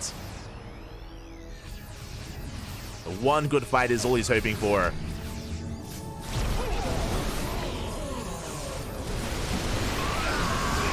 As the final Colossus goes down, but the Zealots, they collapse on the army. Nova goes off as well, forcing Ryung back. The longer this goes on, the better it is for Hero. He's just buying time. Reinforcing. Ryung is running out of steam. Does get a disruptor. Does pick one up. But Zealots, they come in from behind. They collapse on the army.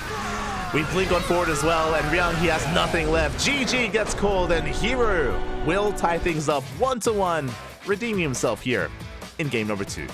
GG. GG, well played. That was a very tense game. For most of that, we had just Ryung and Hero just posturing back and forth, just non-stop army movement, trying to get one over on each other. But eventually, Hero pulled the trigger. If you remember, when it came to the moment that Hero gained momentum in that game, he was able to clean up all the Widow Mines. 傲风 M6 旗舰 Pro 按摩桌背小弹腰2.0。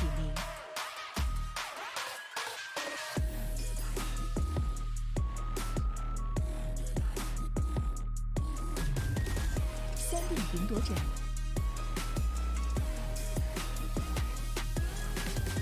空调座舱，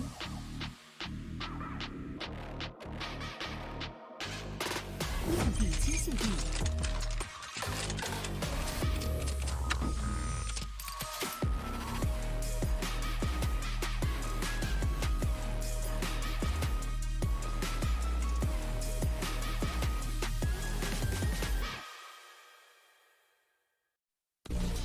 biu biu 是我运营的产品，我想通过它和更多不懂分寸的人一起探索世界的边界。正是这些不懂分寸的人，也许他们不被理解，任性、固执，甚至疯狂。就是我。但如果没人去打破边界，谁又能玩透世界呢？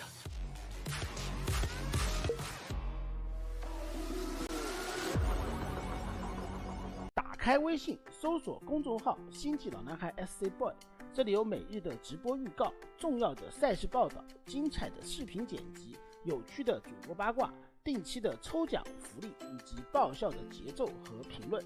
关注 SC Boy 官方公众号，365天每天更新，让你与20万猛男一起更便捷的享受我和黄哥给大家带来的快乐。不要告诉别人哟。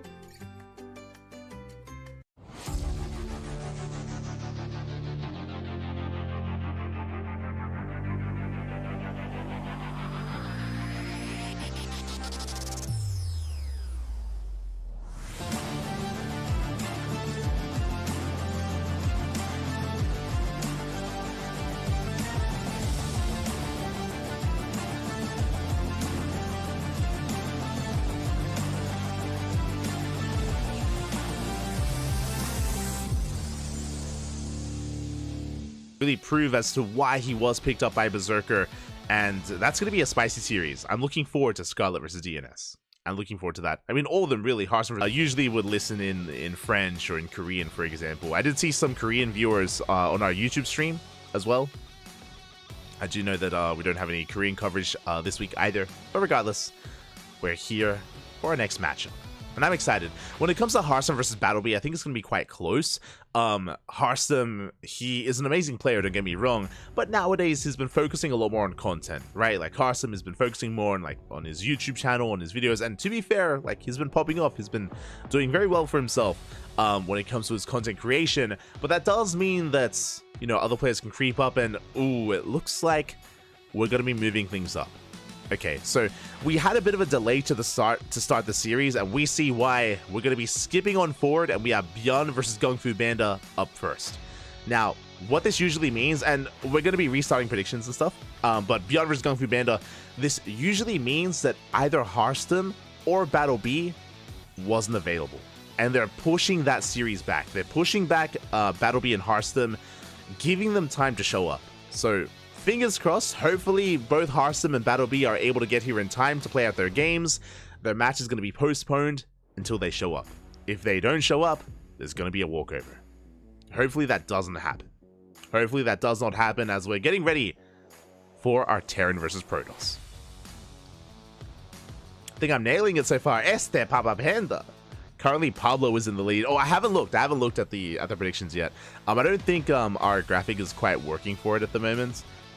Graphic is saying 50-50, but I don't think that's the case for our predictions, so we'll get that working. As here we go, we're getting into our next series, and spawning in the top right hand corner we have Bjorn for Shopify, and in the top left we have Kung Fu Panda for Berserker Esports. Oh my god, that's my eyes are blind. that's a bright light behind Kung Fu Panda. Jesus, calm down. But here we go. I guess it's bright and early outside. At first I thought it was like a showroom light or something, like for streaming, but no, that's a window. That's the sun. it's just blazing into the room of Kung Fu Panda. Jesus. Oh my god. Kung Fu Panda, it's known that Kung Fu Panda he does live at the highest point in his local city, closest to the sun. As we're settling into our game. Ghost River once again, as we did mention, the starting map is predetermined. It is set up ahead of time. Both Beyond and Kung Fu Panda has been getting ready for this, and Kung Fu Panda. And Ghost River is known for all-ins. It's known for aggression. We saw that earlier with Ryung versus Hero, and here we go. We're opening up with an eBay block on the low ground. Okay, so Beyond going to be disrupting the opener of Kung Fu Panda, forcing probes off the mineral line, forcing a bit of a delayed start here. Zealot is going to be chronoed out, Pylon is thrown down, and Kung Fu Panda's expansion is going to be delayed. So a delayed expansion here for Kung Fu Panda, scouting across the map, getting eyes on the follow-up. It is a single gas opener out of Bjorn, so it looks like Bjorn is looking to expand. He's going for a Rax into CC. Just kicking things off with a disrupted start for Kung Fu Panda. Zealot has arrived. There's that CC on location on the low ground. So again, an economic build here by Bjorn. And forcing Kung Fu Panda to be a little bit more aggressive as well. Forcing out a Zealot, forcing out a Stalker. This eBay, it's still up and running, by the way. It's still not dealt with. A massive delay for our Protoss.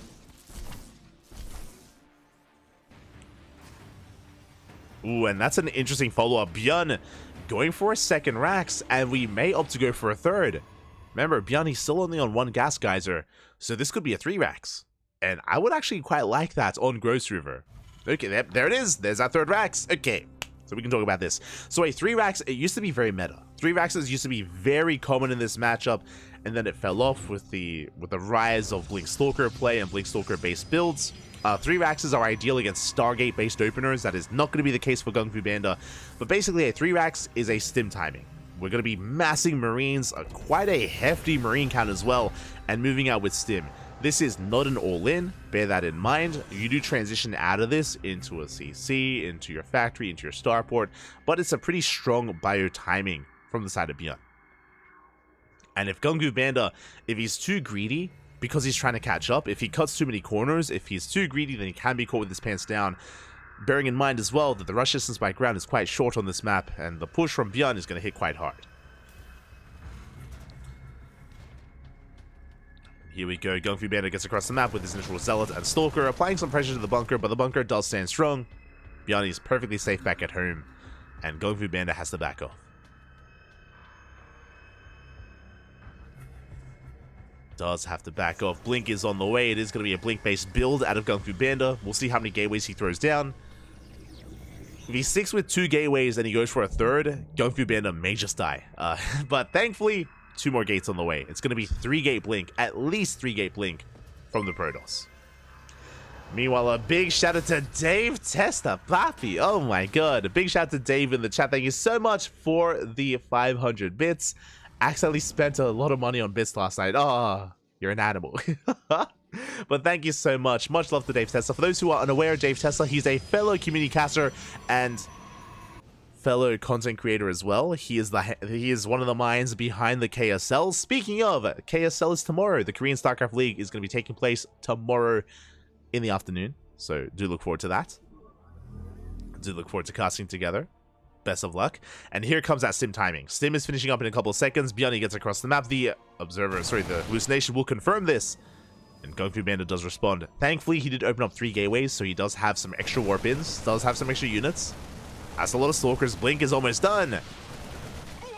We need 10 more seconds. Likewise, Stim finishing up for Bjorn as well. As we take down the gateway, we Stim on forward. We dive on top of the Stalkers, and Blink finishes up too late. Stalkers are going down one after the other. Very efficient trade here by Bjorn. Takes down the gateway, takes down the Zealot, and another Stalker. The stutter stepping out of this world. We're down to 2 Stalkers remaining. Down to 1, down to 0. Every Stalker goes down. And Bjorn, he's now getting into the economy, now getting into the mineral line. Probes are falling left and right. 5 probes fall. That was too much damage. Remember, this was not even an all-in. Bjorn is going for the factory, going for the starport. +1 is on the way. Not even an all-in, and he gets 5 probe kills. He resets the army, gets a gateway, and here comes the second wave. Here comes the second push.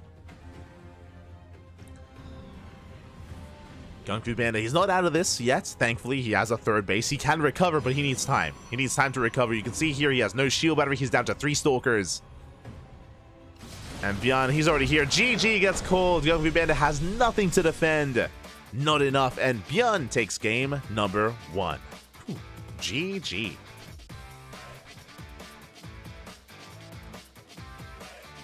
GG, well played. Again, Bjorn. Bjorn? Oh my god. So we have a prediction game going in our Discord, and apparently we had quite a number of people. Oh, before that, here we go. We're diving into our game, and spawning in the top right-hand corner of Dynasty, we have Bjorn for Shopify. And in the bottom left, we have Gung Fu Panda for Berserker Esports. Oh my eyes. The sun is brutal. Jesus. Maybe it's because I don't go outside, you know. The light of the sun is just unnatural to me. But it's powering Gung Fu Panda. And we'll see if we can bounce back for himself, for his team, and put a point on the board. But now we're getting to our openers. And we'll see how Bjorn adjusts. Now, when it comes to Bjorn's build last game, the 3 racks, I don't expect it here. The power of the 3 racks is just how hard it hits and how quickly it can hit as well. And the map Ghost River did work in favor of Bjorn, just like it did for Ryung earlier. But here, it looks like we're just going for a much more standard build. There is no eBay block moving out. There's no early SEV from Bjorn. So it looks like a standard opener. This time at least.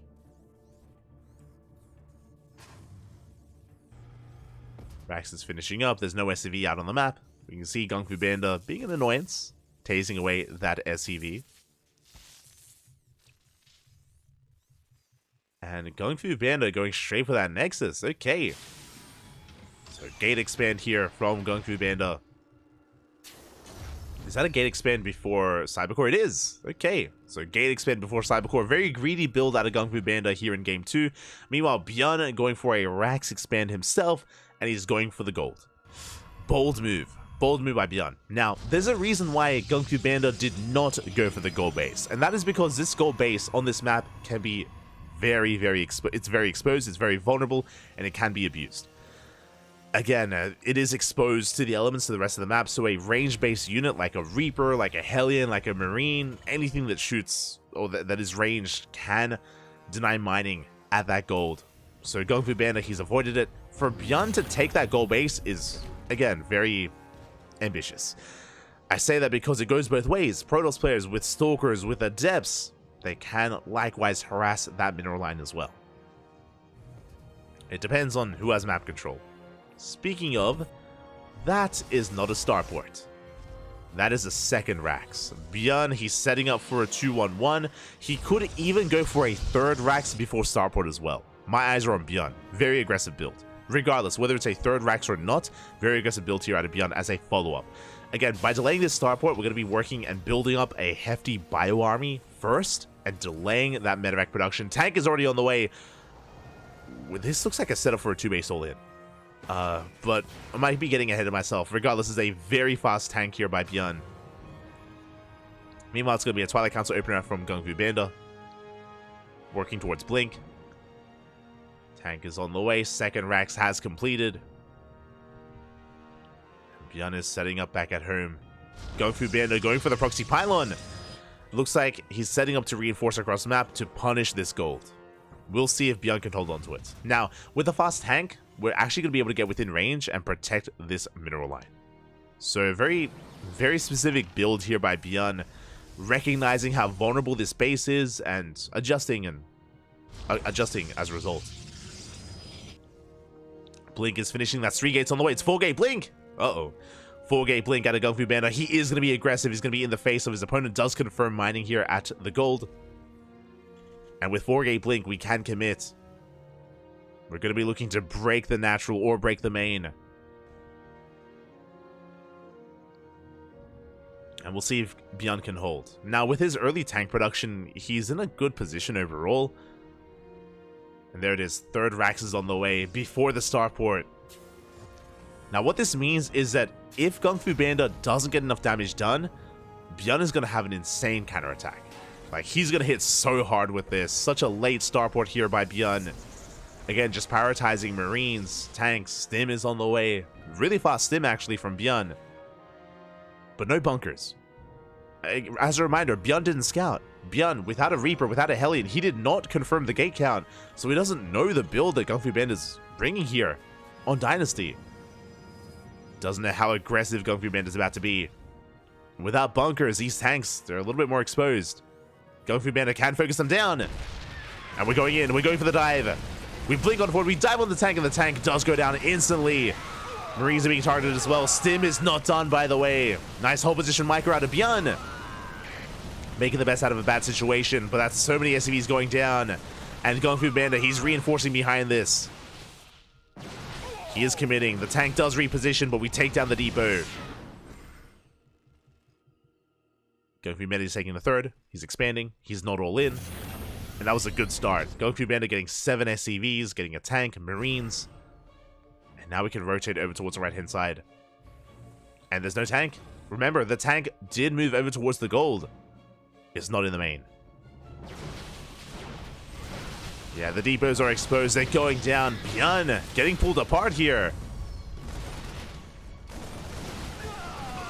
Stim is done, though, so we do catch the Stalkers. Bit of miscontrol at Gung Fu Banda. Late blink. Did bleed out 3 Stalkers. Bjorn is fighting back. You can see here 7 Stalkers went down. That is not insignificant. With this kind of build, you need to preserve your Stalker count. Behind this, Gung Fu Banda is working towards charge, towards +1. Towards a very gateway-heavy composition. We're avoiding Colossi or any kind of splash damage. And once the medevacs arrive, Bjorn can push. He's stuck at home until we get into those medevacs. They are here. More SCVs going to be going down. We get 3. 3 SCVs. Here comes the drop play. 2 medevacs towards the left. We have another 2 to maybe even head towards the right. And Gung Fu Banda even taking another base, going for a 4th. Taking the gold as his 4th on the right-hand side. Gung Fu Banda holding his own. Now the proxy has been cleaned up. Bjorn does deal with it. He backs the hell off. Aware that Gung Fu Banda is aware of the drop. We are pushing forward. Stalkers, they dive on top of the tank. The Bio Army a little bit too far behind. Too far back. Good pick off here from Gung Fu Banda. He will bleed out some Stalkers. but he got the tank. Storm just now starting up. We have our splash damage of choice. Beyond getting up to 3 bases. As Kung Fu Panda is rotating around. Getting into his 4th. And once that gold kicks in, we're going to have a lot of Zealots to work with. Remember, charge is done for Kung Fu Panda. Now, for the first time in a long time, Beyond can push out. Now he's got Medivacs. Now he's got a pretty hefty army. He's moving out with Stim. Combat Shields still on the way. Without Storm, Kung Fu Panda, he could be in some trouble here. Good force fields, though. Very nice force fields. Beyond, but he does stand his ground. He's working through those else. Where's the shield battery? Uh-oh. No shield battery, no overcharge. It is focused down. Good kiting here by Beyond. It takes down the Zealots, and Storm is going to finish up in a couple of seconds. Just in time. Can we save the base? We cannot. The base goes down. Storm does zone back Beyond. But he got what he wanted. He got the Nexus. He got the Nexus, got 6 probes, got a wave of Zealots. Now, thankfully, Kung Fu Panda has the gold. He has a 4th base, he has the gold. So he can just rotate over, can main out over, and make up for his dead base. Templar pushing forward, looking for a Storm. Looking for a juicy connection. God, but that is so many Marauders. There's as many Marauders as there are Marines, if not more. That's a beefy army. We can take a Storm to the face. Speaking of, the Storm grazes the army. Zealot Rambai denies the 4th.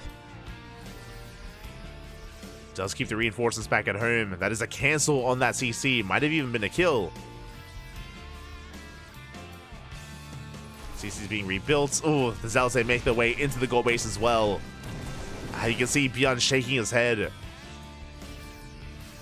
He wants to be aggressive. He wants to be in the face of Kung Fu Panda, but now he has so many Storms available. Enough time has gone by. Beyond, he avoids the main army. He hits the gold base. And we could end up in a base trade. Yeah, here we go. Kung Fu Panda, he hits the natural. Beyond hits the gold. Oh, the Ghost Academy's exposed. Ghost Academy could go down. Beyond holding onto his main. He's turning back around. He will get the Nexus and he's coming back home. But he's going to be pushing into Storm. Show us EMP. Oh, do we have one? Not quite. There it is. Big EMP. We get every single High Templar. 0 Storms available. And Kung Fu Panda, he's trapped. He's going to lose everything. He goes for a recall and he escapes with 2 Stalkers. That was a brutal trade. He does get 17 SCVs, but it's not good enough. GG gets called and Beyond takes the 2-0. GG. Oh my god, that was a brutal EMP. He got every single High Templar in 1 EMP. And without Storms, there was nothing that Kung Fu Panda could do. He was trapped, and with that, we have a bit of a delay. I guess we have a little bit of a break here. We have a bit about to change. We'll see if Battlebee can prove us wrong here. Again, he is an up-and-coming Terran player in Europe. Battlebee has been improving quite a lot over the past couple of years, and has been getting some better and better results. So I'm ready. Team for Shopify. And here we go, spawning in the bottom left-hand corner. We have Harstem for Shopify Rebellion. And in the top right, we have his opponent. We have Battlebee for Berserker Esports. Here we go. We have another TVP. But the roles have been reversed. Harstem, of course, he is a legendary player. You know, the hashtag Year of Harstem. It's been the Year of Harstem for years, Patrick, for years. For 20 years, even more. Harstem, he's been around since the beginning, essentially. I know that he competed in Warcraft 3 back in the day, even before StarCraft 2. Was a competitor. And all these years later, he's still one of the best in Europe. I did say before, and I still stand by it, that nowadays he does focus a little bit more, or he does focus a lot more on content on his YouTube channel, of course, but he's still a strong player, can still keep up with the best of them. And I'm excited to see what he has to offer. I'm excited.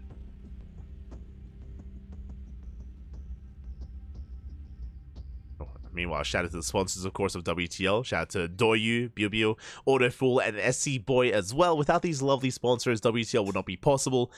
We wouldn't have World Team League, we wouldn't have Masters Coliseum, Kung Fu Cup as well. Again, a special shout out for SC Boy and the Chinese community.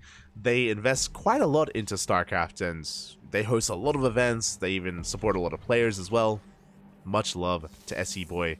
Let's not forget about Stars War 11, another big tournament also sponsored by SC Boy, is also on the horizon as well. Much love. Without them, wouldn't have these tournaments. And StarCraft would be worse off without them as well. So we are settling in. Again, it's going to be an economic build here out of Battle B. He's going for a Rax Expand, single gas opener out of our Terran player, so much more economic. Likewise, Harsum going for a Gate Cyber Expand. Nothing too crazy yet. Nothing too wild.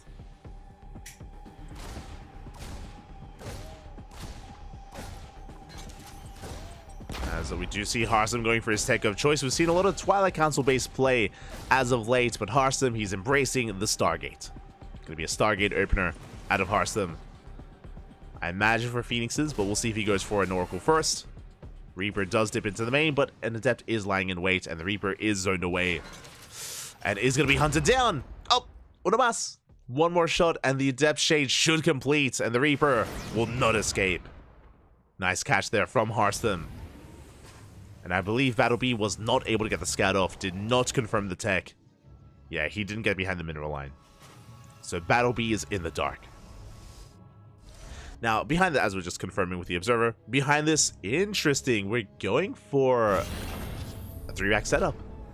Here we go. That is a second and a third racks on the way, all before Starport. It's a very aggressive build. We're building up a hefty bio army. Stim is on the way. And this could even lead into a 2-base all-in. We'll see how hard we commit. Regardless, an aggressive build here from Battle B. Very similar to what Bjorn was attempting to do in the last game on Dynasty against Kung Fu Panda. Very similar build. As we are just rushing into Stim. The difference here is that Bjorn prioritized tank production as well. We can see that Battle B has avoided that for the time being, prioritizing Stim and Marines. Phoenixes are getting across the map. We do get a full scout. Big moment here for Harsum. He does confirm the production, does confirm the Raxes. He knows he needs a ground army, and the Bay is on the way. Shield battery as well. If you remember, that's what Kung Fu Panda was lacking, at least in some of the previous games. But we have the safety shield battery. We have a safety immortal in production as well. Usually you would skip the immortal and just go straight to Colossi, but because we know that Battle B is working on a push, Harsum is going for a safety immortal just so he has an army to hold on. So far, a good reaction to Harsum to what he scouted. It's going to come down to the execution from both sides. Going to come down to the positioning and the angle of attack of Battle B. Likewise, can Harsum slow down the push, pick off the tank?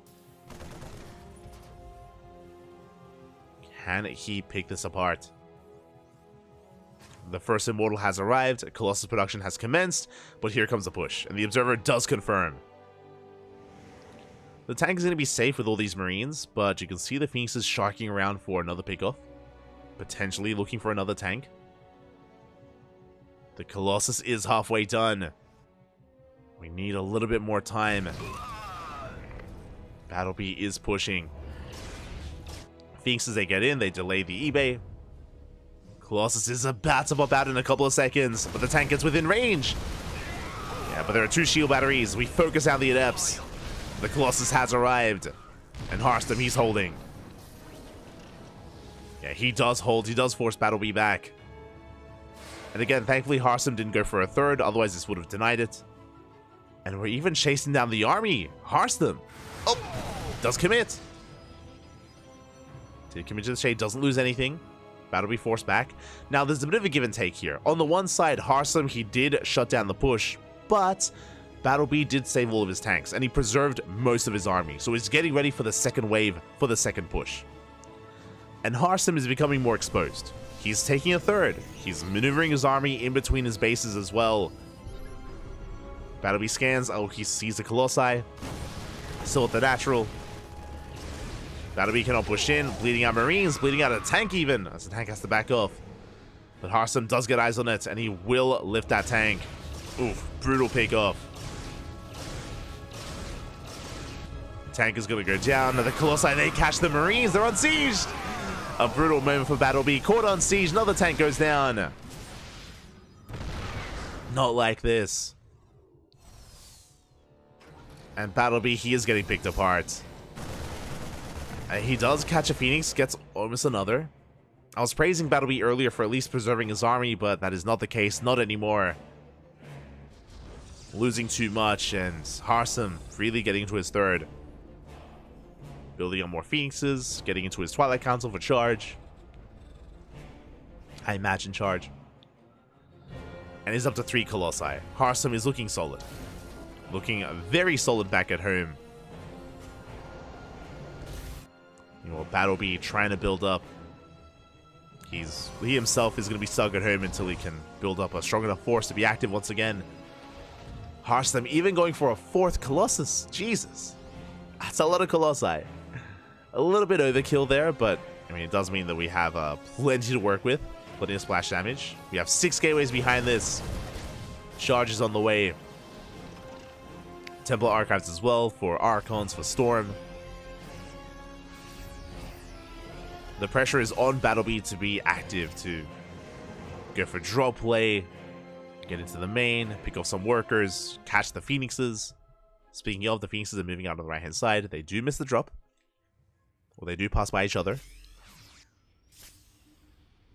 Phoenixes, they do hit the natural, picking off Marines. And Marines go down, not enough anti-air. Meanwhile, Battlebee, he's looking for the 4th. Or looking for anything. Finds Zealots. Harsum does spot the army. Ghost Academy's on the way. 2nd starport as well. We do need that 2nd starport, especially with 4 Colossi and Phoenixes. We need the Vikings, Pappy. We need the Vikings.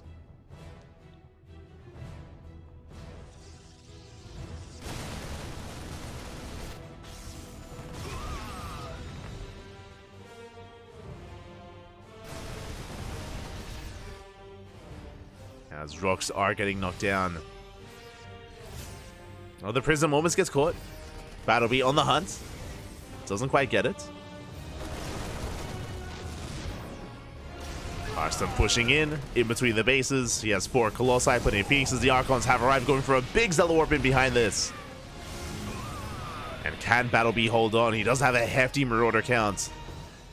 And we're producing as many Vikings as we can, 4 at a time. We need an extra wave of Vikings, though. We're not ready. And here we go. Harsum pushes in. The boys, they have to be pulled. Soaking shots. Good concave here by Battlebee. Collapsing on the army. But is it enough? The Colossi, they're going ham. And they break their way through the Marines. Trying to get on top of the Marauders as well. Battlebee does hold on. Only losing 5 SCVs, by the way. But Harsum, he saves every single Colossus. They all make it out. That's what's terrifying. That was a clutch hold out of Battlebee, though. Whew. Didn't lose too much there when it came to his economy, at least. But Battlebee has to rebuild. And that Viking count is getting higher and higher. We're getting there. Bearing in mind as well that Harsum did bleed out his Phoenixes. Doesn't have as much map control as he once did. The Vikings are amassing. Ghosts are on the way.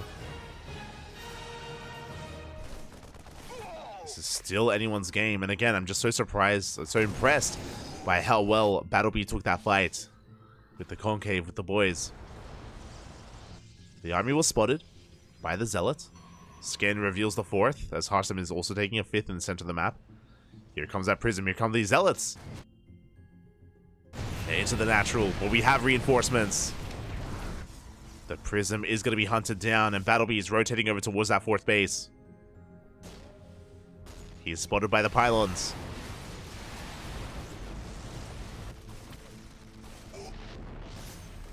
Prism is shut down. Pylons as well. Harsum's in position. And now it's not just Colossus, it's also Disruptors. Disruptors have arrived. Even though we have all these Vikings, we have to be careful not to overmake them, especially because there are no Phoenixes, so the Vikings, once they deal with the Colossi, there's not much else for them to do. We need Liberators instead. We're getting there. Tank does siege. Vikings going hand, they already sniped one Colossus. Hearthstone down to 3. Bearing in mind that we do have those Disruptors. Tank pushing forward, Nova goes off, zoning back the army. At the same time, Hearthstone going for a big Zealot run by here at the 3rd base, but it looks like it's being cleaned up. The bunker's in position. Oh, that's going to be 9 SCV kills though. And another Zealot run by right through the center towards the natural. Battle B, not quite ready for this. Workers are going down. He's committed. Never goes off. Good reaction. It looks like we barely don't get another Colossus, but we do get the Nexus. Nexus goes down. Zealot run by across the map. 23 SCVs go down. Oh my god. And then Nova. Shelter Nova. Oh my god. 32 workers go down. Nova's going to be going off as well. Battle B having a hard time committing. Overcharge is popped. Oh, the splits. Oh, we lose some Marauders. We bleed out a couple units here and there, but we're running out of Purification Novas. Battle B pushing in. But the Disruptors, they just don't stop. They don't end. Buying so much time, and the economy is crippled. The Zealot Rambites were insane. And Battle B, he has no more economy, down to 26 SCVs. He's all in. Completely. Hearthstone doing so well initially, preserving his Colossi. Giving up on his 4th base. Knew that he could afford to lose it. Going for non-stop counterattacks. We have a drop into the main, but we have a recall available. We have plenty to defend. And Battle B is being shut down completely. And Battle B, I mean, he held his own for a long time, but it was the Zealot Rambites that really sealed the deal. We do catch the Disruptors. Big pickups. 3 Disruptors go down. Oh, there's a DT going ham. Do we have a scan? As here come the reinforcements as well from Hearthstone. Battle B kiting his heart out, but he's just running out of units, running out of steam. Yeah, there's almost nothing left here. Down to a handful of units, and the Zealot Rambi once again across the map. Yeah, the Zealot counterattacks were brutal. I mean, we had that bunker at the 3rd at least, but there was no bunker at the natural. And even then, it just was not enough. Or wouldn't have been enough. Now we have Hearthstone double expanding. Throwing down 2 Nexi. Still with a solid army. And because of the low economy, I'm sure Battle B, he's muling his heart out, so these DTs are brutal. Forcing scans. Scans that Battle B cannot afford.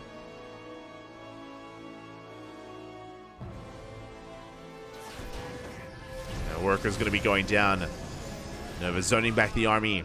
And GG gets called. Battle B running out of steam, and Hearthstone takes game number 1. GG. A solid game there from Hearthstone. And again, Battle B was able to hold his own for quite some time, but the initial push did fall in its face, which is why I was impressed. I was very impressed with Battle B recovering after the initial failed aggression, when he lost his tank, when he lost his Marines out on the map. It was a brutal start for Battle B. He was able to defend against the counterattack, but again, he wasn't able to deal with initial in store for Hearthstone. Show us what you got. I would be shocked. And here we go. We're getting into game number 2 on Oceanborn, and spawning in the top left-hand corner, we have Hearthstone. Top left? Yeah, top left. And in the bottom right, we have Battle B for Berserker Esports. Here we go.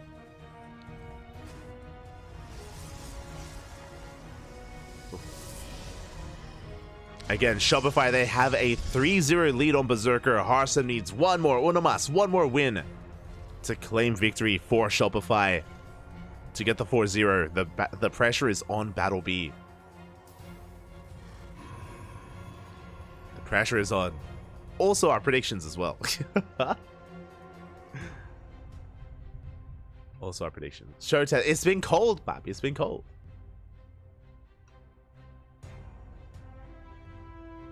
He's got the jawline. Oh, putting Classic to shame.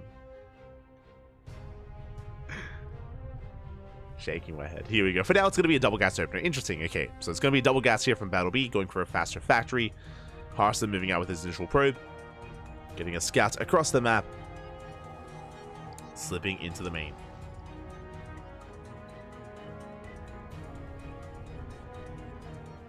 Oh, Battle B even going reactor first. Okay. Bold move. Not going for the Reaper, going for reactor first. I believe Battle B also skipped his SCV scouts. I believe there was none. My eyes are on Battle B.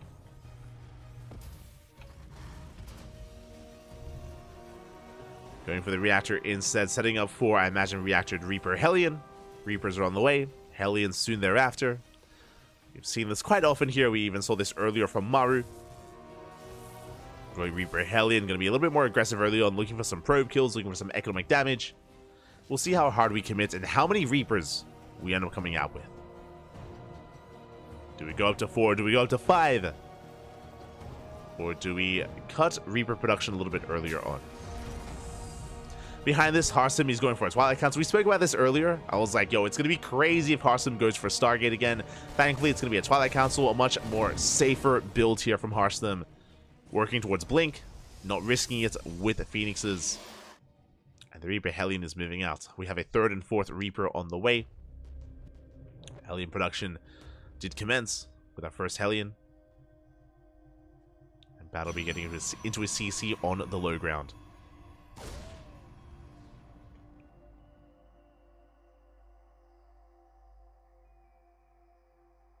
Here we go. Interesting, so it was only one Hellion. There was one Hellion into the tech lab. Into what looks to be an add-on swap here. So not the most committed aggression from Battle B. Just a single Hellion, getting up to 4 Reapers. And there we go. With that tech lab, we're getting into tank production already. Tank is on the way. Is going to be ready in time to defend against something like a Blink build. Speaking of, Blink is on the way. We're going for the Pylon. The Hellion not adding any DPS though, and yeah, the Pylon will stand strong. We can see Battle B rotating around, but the wall is solid. It's up and running. Battle B trying to go for that Cybercore as well. Is getting low. Won't quite get it. Does knock the Stalker over though. But the shield battery is within range, and the Stalker will survive. Harsum holds. And this build so far did force a reaction, but we haven't gotten much done here for Battle B. We did at least scout the Twilight Council. We're aware of Blink. Tanks are amassing as we speak. So Harsum did attempt to take a 3rd base, is delayed. And Battle B, instead of staying back at home with his tanks, he's going to be lifting and going across the map. He's committing. It's 2-gate Blink into a 3rd. Harsum doesn't have much to work with. Can Battle B punish this 3rd base? Can he get on top of this? Here we go. The tank has arrived. We're pushing on forward. We're within range. Yeah, the tank does siege. Blink is not done. We're 10 seconds off. And this base is going to be cancelled. Yeah, there's that cancel onto the base. Thankfully not a kill. Containing Harsum's 2 bases. And from here, I appreciate the Battle B he's backing off. Doesn't risk it. Backs the hell off. He's happy. He's content with his damage. Dropping into the main base with his Reapers. Getting some probe kills. Harsum will shut this down though. Gets a kill on the medevac on the Reapers. But we still got 3 probe kills. Not bad. Not a bad start here for Battle B. As he pulls back, we're getting to stim. We preserve our tanks. We're safe from a counterattack. Bearing in mind that Harsum didn't have a massive gateway count to work with. And he still doesn't. Yeah, 3rd Nexus being rebuilt. Harsum licking his wounds, moving out with what he has. But again, Battle B should be perfectly safe. Bunker is done, and from here, Battle B can even work towards his 3rd. We'll see. For now, he's just building up on 2 bases. Hellion moves out for a scout. The Hellion will confirm that it's not a 2-base all-in. That Harsum is still expanding. Big scout here for Battle B. I'm sure he was uncertain whether or not it would be an all-in. Observer getting high ground vision. Stalkers take some tank shots to the face. We get one marine kill. There is a tank in the main. No bunker in the main base, so the main is a little bit more exposed, but we have plenty of bio. As I say that, Harsem poised to dive in. Tank does on siege. Okay, Harsem backs off. Does back off in the end. We can see Battery pushing out. Has to be very careful with the Raven. Oh, Harsem, he wants it. No! Raven overextends, and the Raven goes down. Big pick off. And no auto turrets for the push. No anti-armor missile either. And Harsem, he wants the tank. Won't quite get it. Does get a couple of hits in. And we're pulling the boys. It's a 2-base all in. Let's go, Battle B. The boys are on the way. Can we force field the ramp? We barely can. Big force fields. Marines, they get caught out. SCVs have arrived, but that's a big delay here for Battle B. And Harsem, he has time. Shield batteries are on the way. Overcharge as well. We're massing more Immortals. The boys are coming in. Archon does finish up. Thankfully, we do avoid the splash damage. And boys, they dive on top of those Immortals. Tank does siege up in time. We're going for the shield battery. Overcharge will not be a factor. And we take down the third once again. It did cost us 14 SCVs though. Battle B, he needs more. Killing the third base is not good enough. He needs to go for the kill, as he's got half the worker count of his opponent. Harsem going for a Zealot counterattack. Battle B pulling back. Trying to reinforce. Does get eyes on the Zealots, but he doesn't come back home. Doesn't turn around. He's committing. And 2 more Raxes on the way. No third CC. Harsem, he tries to expand once again. Oh my god. Try to expand once again. I apologize for the audio. S to WTL. The Robo's exposed. We take down the Robo. Robo goes down. Overcharge gets spotted. We're down to 4 Immortals. That's still a pretty hefty Immortal count. Well, the tanks are pushing in. That'll be, let's go. Can we pull this off? Can we break through? Tank shots are going off the Stalkers. They dive on top of the tanks. They do not get them. One tank goes down. And now the Immortals are exposed. They go down one after the other. Battle B stimming on forward. It looks like he has too much. He breaks on through. GG gets called, and Battle B ties up the series 1-1. Berserker Esports, they're still in this. And Battle B, he's out of here. We have our players as well. I mentioned before that if you're you guys soon. Fingers crossed. Oh, we're diving in. We have our players. Let's go. We don't have cams, but in the top left, we have Scarlet. In the bottom right, we have DNS for Berserker Esports. Oh my god. We just skipped the head-to-head and we just dove right into the game. Thankfully, there is no walkover. Thankfully, we have our best of 2. Let's go. Let us go. Whew. I was nervous, Papi. I was nervous. But we are back, and game 1 is going to be on Oceanborn. As a reminder, loser's pick for game number 2, but Berserker Esports cannot afford a loss. They cannot afford it. We need to fight back here and now to force that ace match. As for now, Scarlet's going for a hatch first, looking to be a hatch gas spool opener here from Scarlet. Meanwhile, DNS going for a gate expand into Cybercore. So far, standard builds. Standard builds. Now, we are loading into Oceanborn, and Oceanborn is known for aggression. The third base is a little bit exposed, so you can be quite assertive on this map, both from the side of the Zerg and the side of the Protoss. We've seen a lot of Roach Queen based all-ins on Oceanborn, and we have seen Scarlet embrace that as well. Scarlet is not silent when it comes to her thoughts on this matchup, is known for having a bit of disdain towards ZVP. So if there's potential for an all-in, I'm sure that Scarlet would embrace that, but we'll see, we'll see. At the same time, this is something that's known about Scarlet, so I'm sure that DNS is aware of that, is aware of the potential of an all-in, and I'm sure that's going to be in the back of his mind. Mind games can come into play, a bit of metagaming as well. So I'm very curious to see how this plays out, and how DNS approaches this.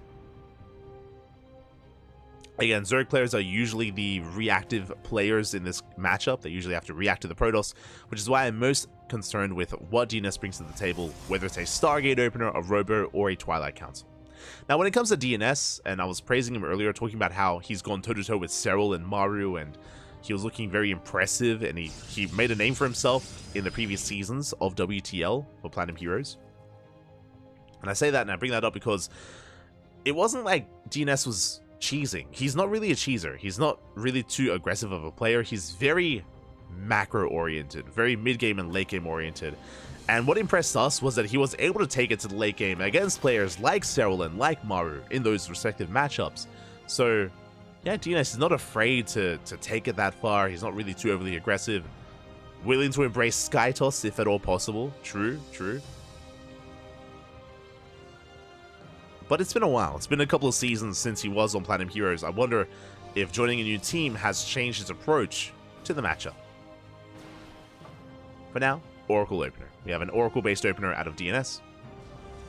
So Stargate into Oracle into a third base. Everything is looking as it should from the side of the Protoss. Likewise, Scarlet is happily droning up, getting to a third. Everything is looking as it should.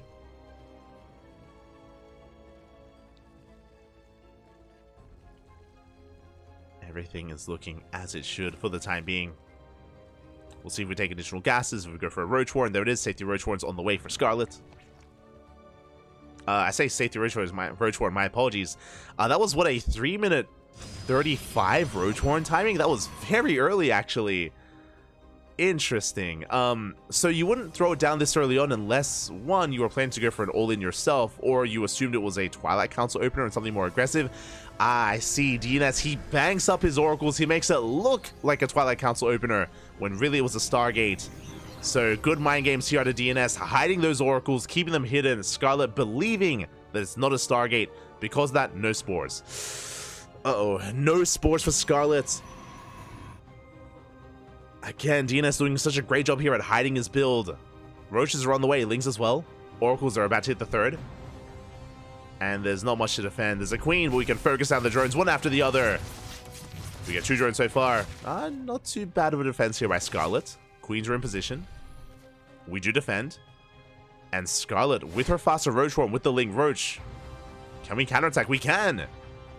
Yeah, we are moving out across the map. Scarlet going for a massive push. We spoke about it earlier. We spoke about how all-ins on this map are not uncommon.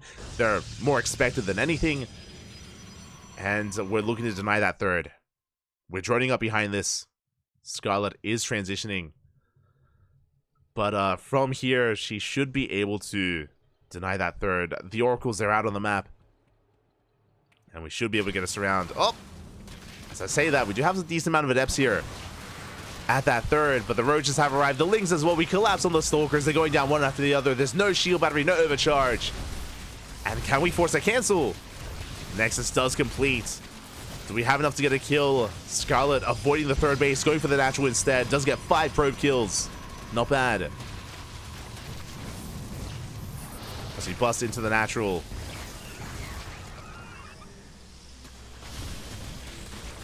And it looks like we don't quite have enough to kill the Nexus. It's going to be close. The Nexus is getting low. Can we get it? The Roaches. It looks like we barely can. A couple more volleys and the Nexus, it barely will fall. Phew. The last couple of Roach shots.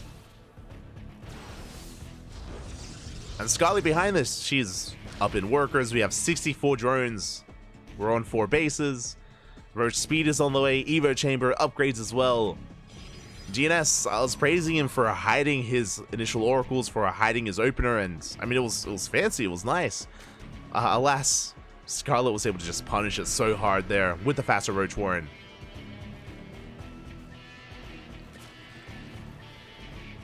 I mean, I say punish it, I'm pretty sure the initial Roach Warren was to defend against the Twilight Council. But when life gives you lemons, you make lemonade, and yeah, she had the Roach Warren. Goes for a push. Able to shut that third down, and DNS is in a lot of trouble. At this point, there's a lot of pressure on DNS to get some counter damage done. We get 3 drones, which is okay. It's something, but we need more. We can see DNS taking up into Robotics Bay, in towards Disruptor production, or I should say Colossi. Towards Colossi, +1, Blink is on the way. DNS teching up as heavily as he can. Ooh, but we bleed out an Oracle. These are losses we can't afford. Scarlet is going to be supply blocked, but Scarlet's droning up to 70. Infestation bits on the way. It's going to be for Hive Tech to rush into Vipers if need be.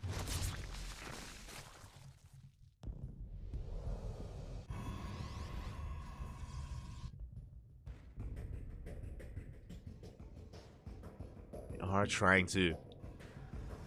And this is going to be a tough hold for DNS at this third. Shield batteries are on the way. Ravagers, they're amassing. We're ready to lay siege upon that third. DNS up against the wall. And from the get-go, has been an uphill battle. And Scarlet rocking up with a massive supply lead. Do you have some force fields? We have Ravagers to deal with them. They pile down the Void Ray. Ugh, and we do not pull back. Void Ray goes down. And we're stutter stepping forward. We have the overcharge to help keep the ground army alive, but there's just so much Roach Ravager. We pile down the overcharge. We deny the shield battery. And Scarlet is snowballing out of control. We break through the third base. There's a handful of Stalkers, but not much else. No more shield batteries, no more overcharge. There is the Disruptor at the natural, but GG gets called, and Scarlet will take game number 1, winning the series for Shopify Rebellion. GG. GG, well played. Shopify Rebellion will take the series here. But it's not over. We're not done. DNS can redeem himself in game number 2.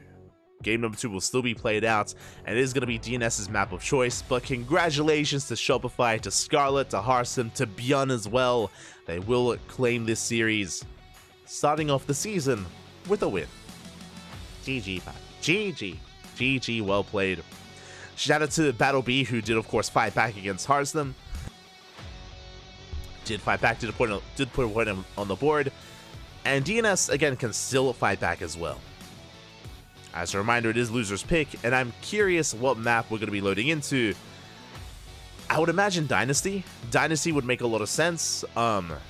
There's a lot of features when it comes to Dynasty that you can't take advantage of. It was going to be a tough defense regardless.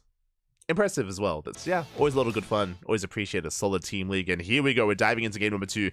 And spawning in the top left-hand corner, we have Scarlet for Shopify Rebellion. And in the bottom right, we have DNS for Berserker Esports.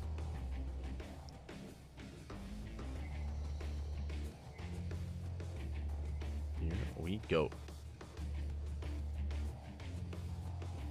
The WCL map selection is rough with this map pool. Yes, because of that, upsets are very much so a big possibility, given the current map pool, which makes for more upsets, to be honest, which I'm all for. I mean, it makes for a very dynamic series here, and yeah, we'll see what DNS has to offer. Probe gets across the map, forcing the unnatural natural from Scarlet. For those who are curious, there are no vetoes. No vetoes in WTL. And the initial losing player does have quite an advantage with that map pick. But now Scarlet forced to be a little bit uncomfortable in the early game, but outside of this, should be able to settle in. Join on up. My eyes are on DNS. I'm really curious to see if he does open up Stargate again, if he tries to play more defensively. We have seen a lot of late game on Golden Aura just because of how defensive you can be on a 3, 4, and then 5 base setup. I'm curious.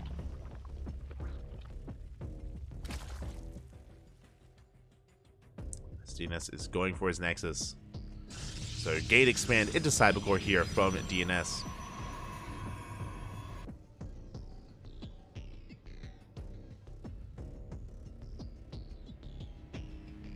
And Scarlet opted to go for a standard opener. Opted not to skip gas or anything crazy like that.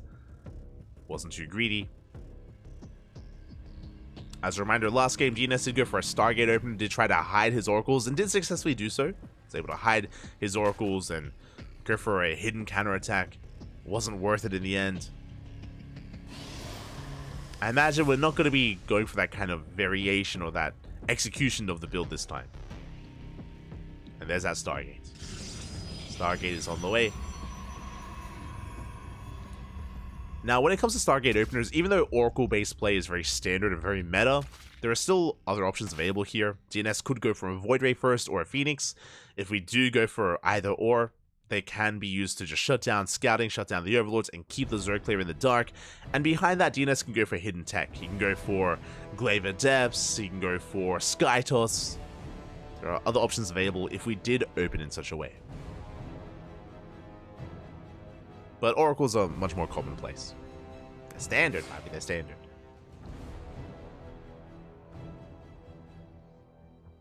As there it is. I'm glad I brought it up because that is not an Oracle. It's going to be a Phoenix opener out of DNS. As I just mentioned, the goal here from DNS is to shut down the Overlords, is to keep Scarlet in the dark. Likewise, behind this, we can go into double Stargate Mass Phoenix. We can go into Skytoss, go into Glaive Adepts. DNS looking to spice things up here in game 2 as the Adepts, they get into the third base. They get into the natural. Wings are going down. Adepts, they do shade away. Good trade here from DNS. As Link Speed kicks in. Phoenix is revealed. We're going for an Oracle behind this. With that Oracle, going to be able to scout, going to be able to get some economic damage across the map, and defend against Lings. Nothing crazy yet out of DNS. As the Lings, they want that Adept up. Nice round out of Scarlet, and the Adept should barely be going down. Barely does. Nice movement out of DNS, but unable to save it. Adept goes down, and there it is! I was waiting for it. I was waiting for either a Twilight Council or a Stargate. It's going to be a second Stargate. More Phoenixes are on the way. It's double Stargate, Mass Phoenix. Ay, ay, ay. DNS, he's an animal, papi. Let's go. Not a build we see too often. But again, because of the initial Phoenix, Scarlet is in the dark. Scarlet has no idea what's coming. Not yet. Now, there are different variations of this. Like, we could just go double Stargate into a Fleet Beacon, into a Carrier Rush, or a Tempest Rush, go Mass Void Ray. Here we can see it looks like Mass Phoenix. And this should be alongside, as the game progresses, alongside either Robot Production for a ground-based army, or Charge Lots and Archons. We can go either or. As Phoenixes are building up in the main. Meanwhile, Scarlet just saturating her bases, droning up, getting a fourth. +1 melee's on the way here for Scarlet. And a Baliness. Interesting, it looks like Scarlet's setting up for Lingbane Hydra. Which would be ideal against Phoenixes, by the way.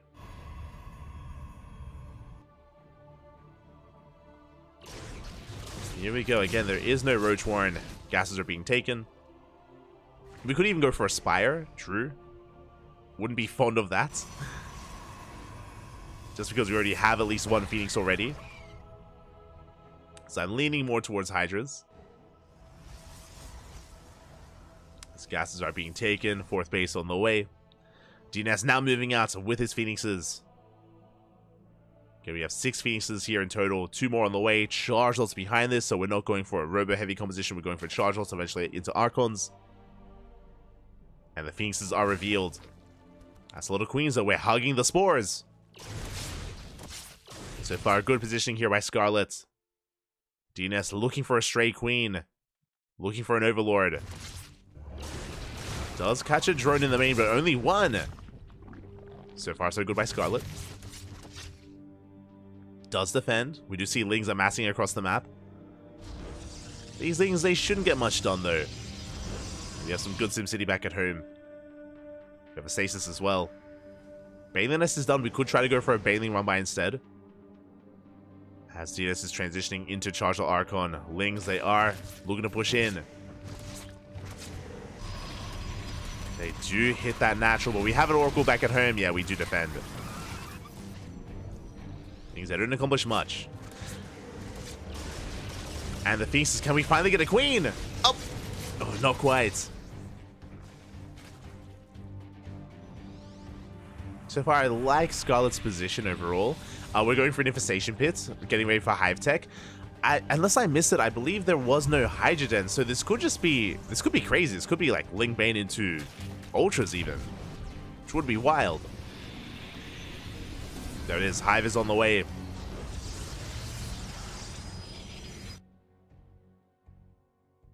And I'm feeling Ultras here, otherwise we would have seen other tech.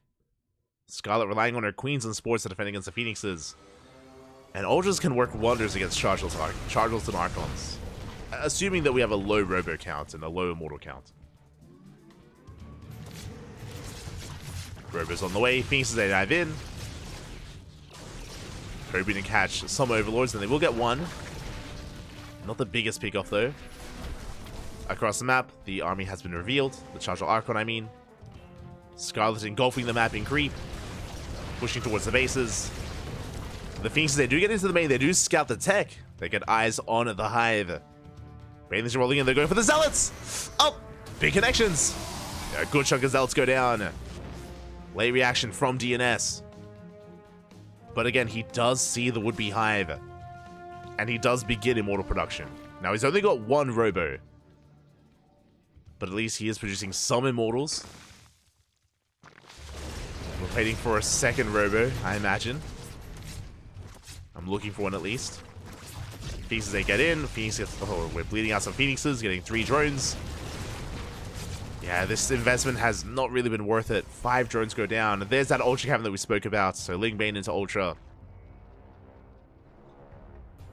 And I'm sure this is in the back of DNS's mind, but he hasn't reacted too heavily to this. Otherwise, we would have seen a second Robo. At least we have an Immortal to work with, but... we'll see how well DNS can do with this push. He's got a lot of Archons at least. It's a lot of Archons. And the Ultras aren't online yet. It takes quite some time to get into the upgrades as well, into Kindness Plating, into Ultra Speed. Speaking of, the Ultra Cavern is done, Kindness Plating has begun.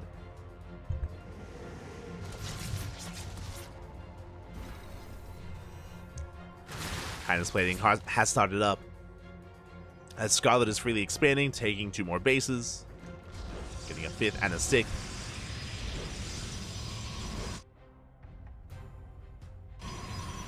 And that's a lot of Ling Bane.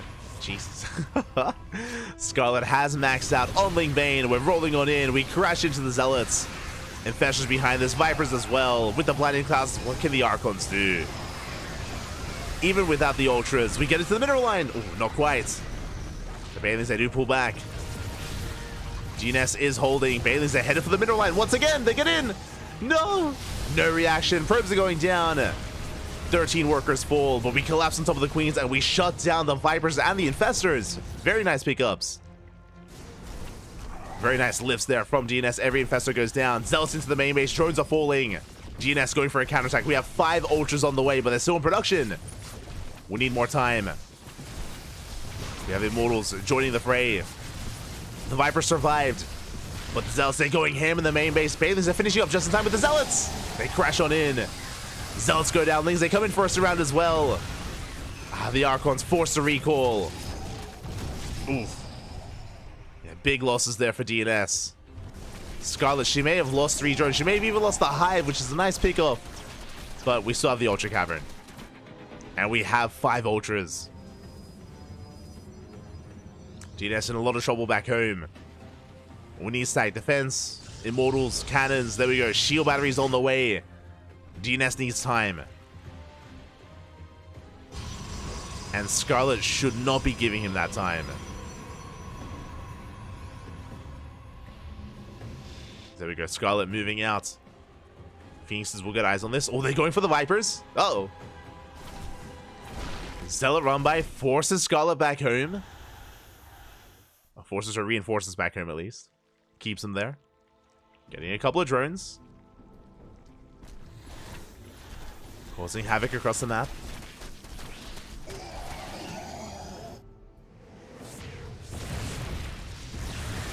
So we go. Scarlet, she does push in. Vipers are going to be focused down. Good blinding clouds here on the Archons. And on the Immortals as well. Well, some awkward kiting from DNS, but that is a brutal choke point. Yeah, DNS can hold. He can hold on. The Ultras, they ram into a brick wall. The Immortals are going ham. And we can focus down the Ultras one after the other. DNS didn't lose... I think he lost maybe 1 probe in that assault. But he did bleed out a lot of his stack defense. And Scarlet is remaxing. Meanwhile, I believe the Vipers were hunted down. Vipers were hunted down. We're eviscerating the mineral line here across the map. These Phoenixes, they're now finally paying for themselves. Shutting down the Vipers, the Infestors, the drones. DNS is holding. We have a Spire on the way for eventually Corruptors and Broodlords. More drones getting picked off as well. Thankfully, Scarlet has 93 workers. We can afford to lose some drones. It's okay. It's probably a good thing, actually, though, we're losing some of these workers as well. Some of them. As the Ultras are sharking around, we've built up a hefty Immortal count. Genis a little bit late to respond. Banelings, they get into the mineral line once again. And that's all the Scarlet needed. 22 probes go down. DNS out of position. Oof. His economy in shambles once again. And Scarlet preserves her Ultras. Does keep them alive. Now we're getting into more Robos. I would not be opposed to even a Skytoss transition from here, like a Fleet Beacon into Carriers, but DNS needs an economy for that.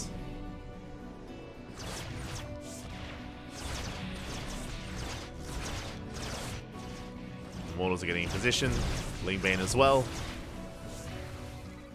Oh, a lot of Lingbane gets shaved off by the Archons. They did engage just off screen towards the north. But as Scarlet clears up some supply, we're opening up into Spellcasters. Infestors are being rebuilt. Vipers are being rebuilt.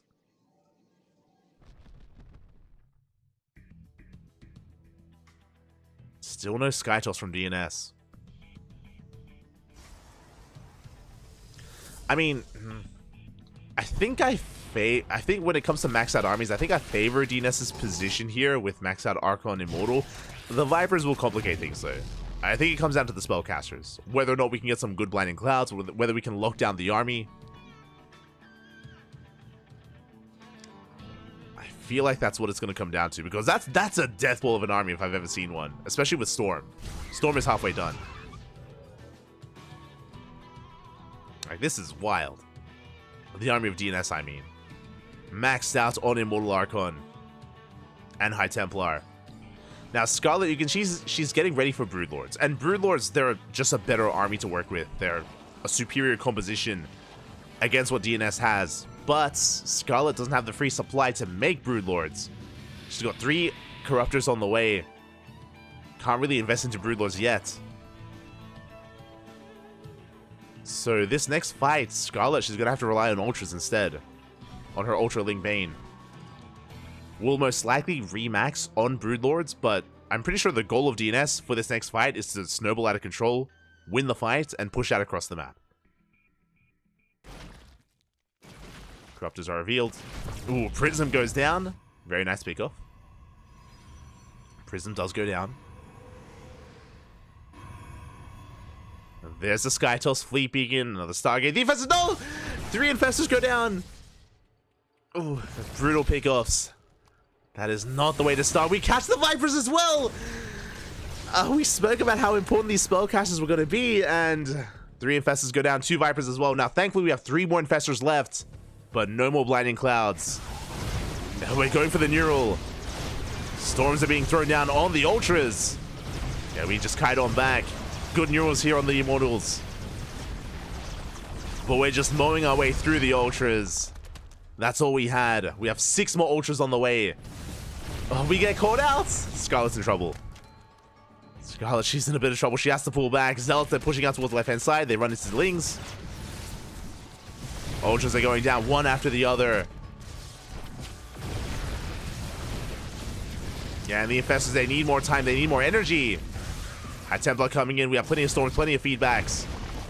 And this is the moment for DNS. But there's 10 Ultras on the way. Can Scarlet buy time? We're remaxing on Tempest. Delta coming in. Ling runs into a wall of static defense. Oh, DNS not going for the kill. I don't know how I feel about this. DNS, he gets 1 base and now he's going for the northern base as well. DNS could have gone for the natural, but to be fair, he probably would have been surrounded. Would have been surrounded if that were the case. And it would have been a dicey situation for DNS. if he had pushed in. Meanwhile, Corruptor's being cleaned up. Tempest are revealed. Ling Rumbai does bust in towards that third. Is breaking through. Lings are getting a bit out of hand, but now we have plenty to defend. And GNS is rotating around. Meanwhile, Broodlords are on the way. That's going to be a game changer. 6 Broodlords in production. DNS, he may have taken too long. He may have taken just a little bit too long here. He needs more time for his Tempest. He hasn't spotted them, and the Broodlords, they're finishing. Yeah, the Broodlords, they will finish in time. Yeah, they are revealed. And GNS has to back off. The momentum that he had so much momentum here, and now he has to retreat. And more Broodlords are on the way. Scarlet, she is still in this.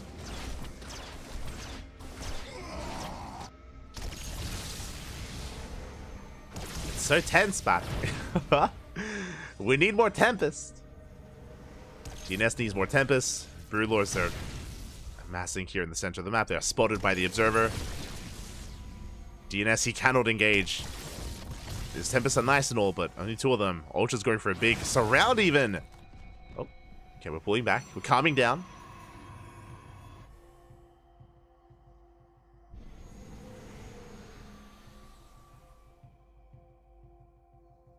Game is calming down. Both players are maxed out. Now, because I think we only have 4 Tempests, I want to favor Scarlet. I want to favor Scarlet's Broodlord count. We don't have enough anti-air. Don't have enough Tempest.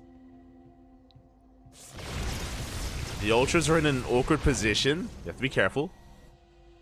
Falling back. Scarlet does have bottom left-hand bases as well. Building up a bank. Also, I assume there were 4 Tempests. I think it's only 2. Only 2 Tempest. Likewise, Scarlet has too many Ultras. Like, Scarlet wants to bleed out some of these Ultras. Likewise, DNS wants to make room for more Skytoss as well. DNS wants to get rid of some of these Archons. So both players working with awkward armies, but we're going for a bit of a base trade. GNS, he will take down a hatchery towards the left-hand side. Meanwhile, these Ultras, they should take down this base towards the right. Do we recall? Going for a warp in, and Mortals are going ham as well. Not a bad trade from DNS, but the Ultras will overwhelm. We're going for the recall. DNS, he wants the Ultras. Saves the base. Yeah, shaves off some Ultras as well. And you can see behind this Scarlet, she's remaxing with more Corruptors and would be more Broodlords as well. Interesting. DNS doesn't recall his Archons, but they're getting caught out. Oh! Have to retreat. They have to back off. Thesser coming into support. 3 more Tempests on the way. As a reminder, DNS, he wants to shave off some of these units, rebuild with Tempest. Did have a second recall with the Mothership. Does recall to safety. But the Broodlords are laying siege upon this third. And DNS, he has to respond. If we lose this third base, we gain access to the natural. He's coming back home. The Robos are exposed as well. At the same time, he's going for a counterattack at the northern base. Only 2 Zealots. Tempests are coming in. How many Corruptors? A good Corruptor count. And Scarlet retreats. Ling Rumbai coming in. Remember, recalls are on cooldown. Sag defense not rebuilt yet. These Lings, they can get some damage done. DNS buying some time. Banelings are on the way as well. DNS, he does respond. There's no creep here in the center of the map. Scarlet moving out, getting caught out with the Ultras. Ooh, that's going to be 3 dead Ultras. Did I say 3? We're barely not getting a 4th. Okay, 3. We catch out some of the Lings. Not bad. Thankfully, Scarlet has a bank. She's going to be able to replace that with more Broodlords and Corruptors. And again, DNS doesn't have the army to engage yet. Nice storm on the Lings. Oh, but a High Templar is going to be going down. Not a bad trade here for Scarlet. Getting a High Templar. Saves the base. 19 Ultras have gone down. Jesus. Almost 400 Lings as well. It's been a very tense game. We get another Ultra. Now again, to be fair, we don't really care about these Ultras too much. We won a presence on the ground, but Not the most important losses. As Xenos rotates around, he will get a kill on this base. High Templar! Ooh. They get some storms off on the Corruptors. Broodlords are coming in. They want the High Templar. It looks like they get one. As the army is forced to recall back home. I think we may have gotten a second High Templar as well. It may have been off camera. From here, DNS rotates over. That's a kill, not a cancel on the hatchery. Could push in towards the gold. I don't think we need to. Right now, DNS is focusing on clearing up creep. As much creep as we can. Infestors are coming in. Ling Ultra has been revealed towards the top right. We do have some Zealots to defend. We have a High Templar with Storm. These Ultras, they can break through. Yeah, good rotation by Scarlet. Storms are nice, but we need more than that. Yeah, this base is under fire. Recall's on cooldown. And DNS, he's giving it up. And he does warp in some Stalkers, but they're going to be going down. Never mind. Oh, we had a recall. I thought it was on cooldown, but I guess it came off. Okay, never mind.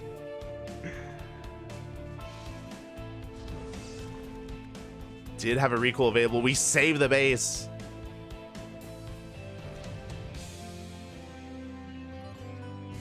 I think it just had come off cooldown. Again, I'm not observing, so I can't actually click on the building. So I don't. I'm just going by feeling. As Ling Ultra rotated around, and this time there's no recall. Okay.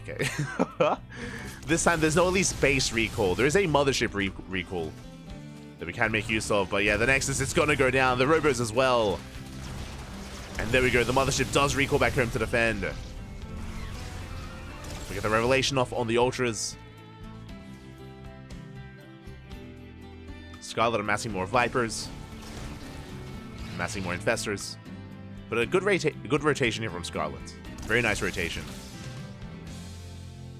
As she's doing it again. Heading towards the north. Threatening a dive towards the north. Bringing her army back. Meanwhile, how many Tempests? We have 5 Tempests. We have 2 carriers. DNS a decent Skytos army. More carriers on the way. The Ling Ultra has been spotted by the Oracle. So DNS this time is in position. Doesn't have to waste a recall. Will rotate around. It does keep up.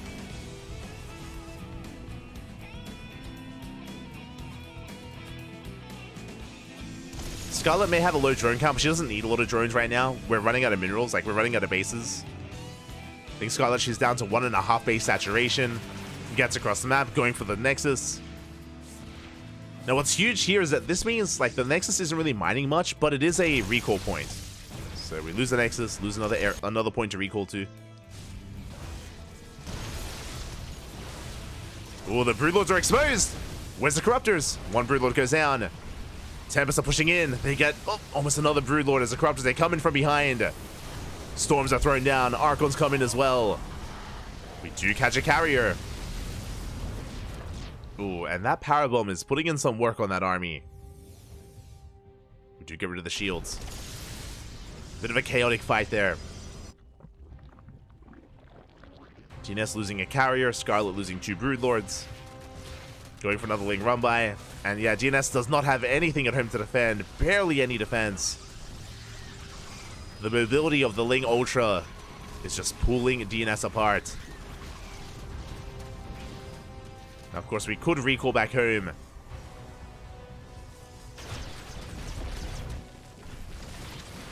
DNS, but again, he wants to hold on to this position. He needs to save the space to expand, to mine.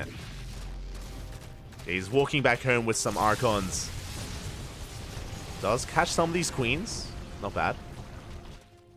Queens are going down. Scarlet kills the Natural. This might be a one-way trip, though. No, never mind. Okay, we pull back. Scarlet, she does pull back in time. The main base is now exposed.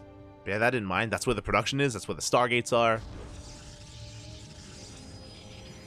Where the the upgrades are as well, the Forge. DNS, he might just give up on his main. But this also means that this southern base from Scarlet is so safe. Like, there's barely anything threatening that hatchery, so Scarlet, she gets a free mining base up and running. A pretty fresh mining base as well. Meanwhile, we do snipe a carrier. Good catch from Scarlet. Gets a straight carrier. We're pushing into the main base. We came to the production.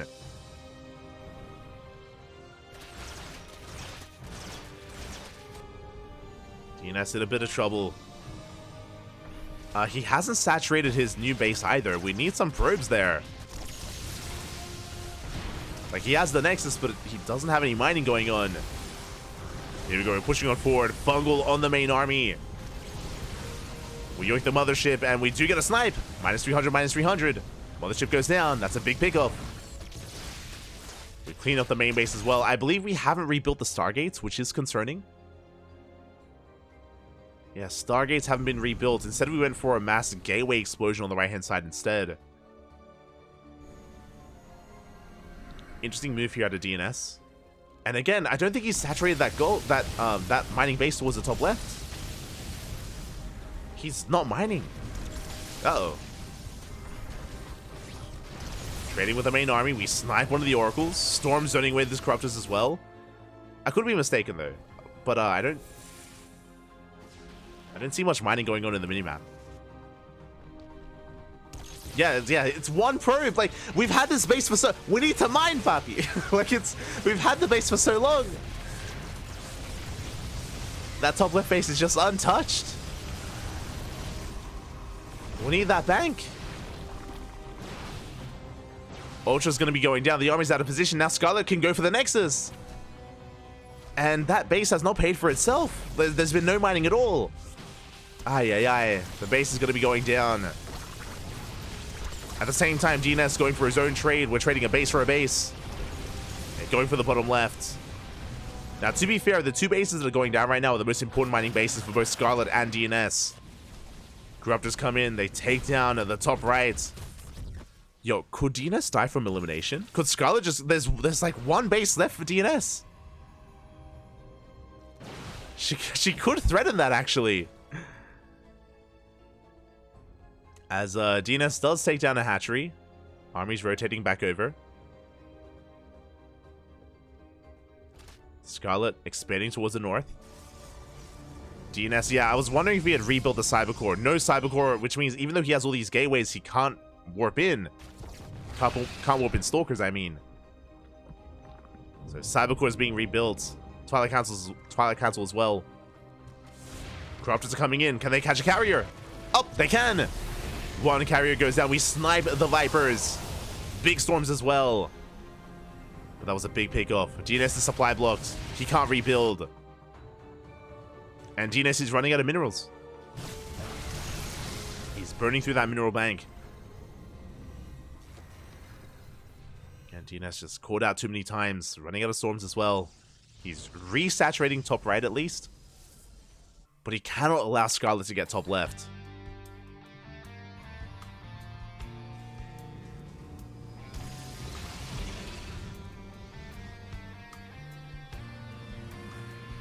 But again, this is a little bit on DNS as well for not mining top left. That would have been minerals taken away from Scarlet. And yeah, Scarlet, fresh mining base here. Untouched. DNS, he left it alone. I did leave it alone for her. That is going to be a big expansion for Scarlet. Now she can max out. Now she can sustain herself. Mineral income-wise, I mean. Like, both players have gas banks.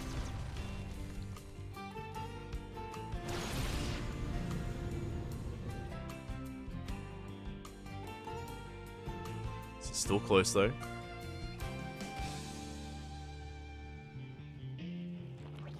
Still a tense moment. DNS doesn't have to worry about too many bases to protect either. That's the plus side, right? Like, who needs base? Like, I didn't want my bases anyway. Okay, now I can defend Copium.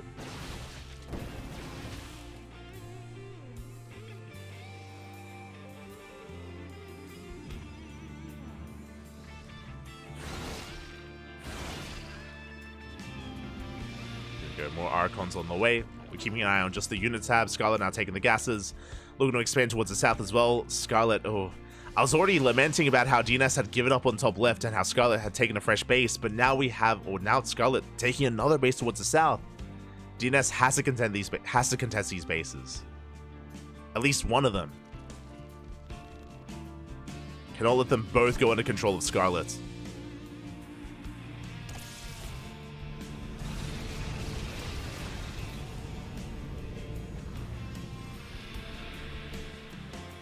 Here we go, we are pushing out. DNS has remaxed.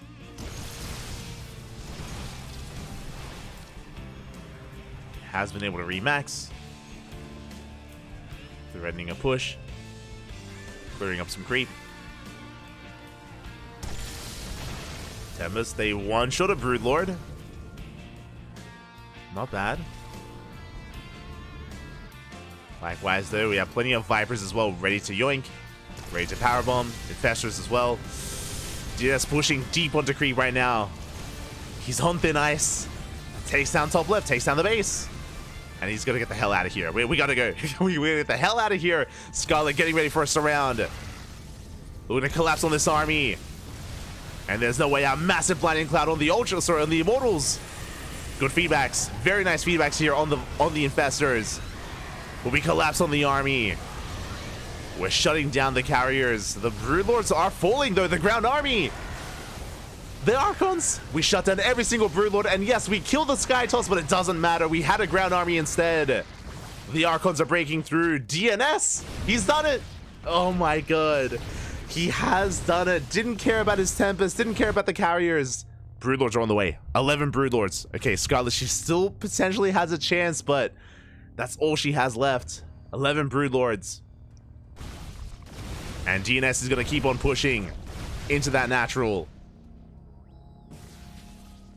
Pushing in towards the natural base. We're camping the production. We go for the tech. We go for the Greater Spire, but the Broodlords, they have morphed in. Again, that's 11 Broodlords. DNS does have a recall. I'm not so certain he can push into that. It's going to be close. That's a lot of Archons. He could try to just brute force his way on top of those broods. Mothership is on the way.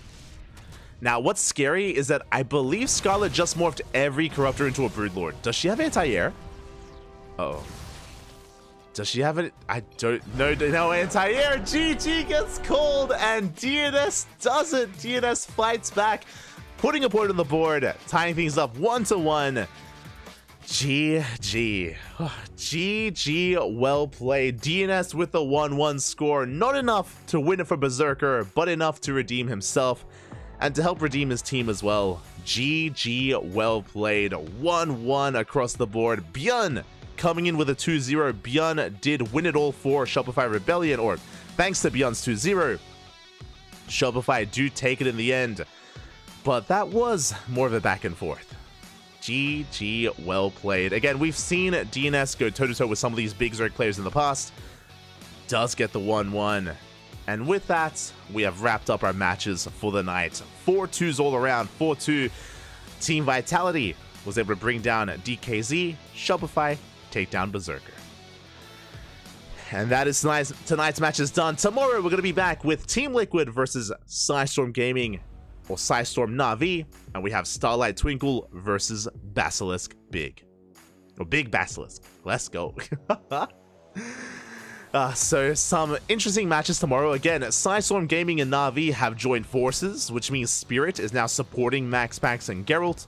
Likewise, Basilisk have joined forces with Big, which means Showtime is going to be supporting Raynor, Trigger, and Serral. So some big unifications there for WTL. Otherwise, thank you so much for watching. Thank you so much for the support. We are going to be wrapping up our broadcast for the night. Just catching up in the chat. Oh. In a match that meant nothing for a Series Z, already been decided, they both went freaking hard at that one. I mean, that's usually how it goes. Like, even when some matches don't really count as much, that doesn't mean the players don't try. Like, that's usually the case here in WTL, which we do appreciate.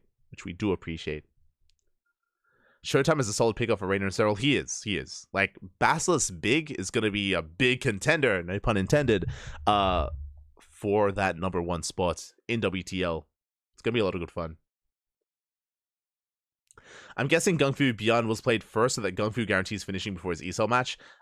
They did play first. We were missing players. There was a delay. So Gung Fu versus Beyond was prioritized, or they were brought forward instead, which allowed other players to show up. So there was no walkover, thankfully.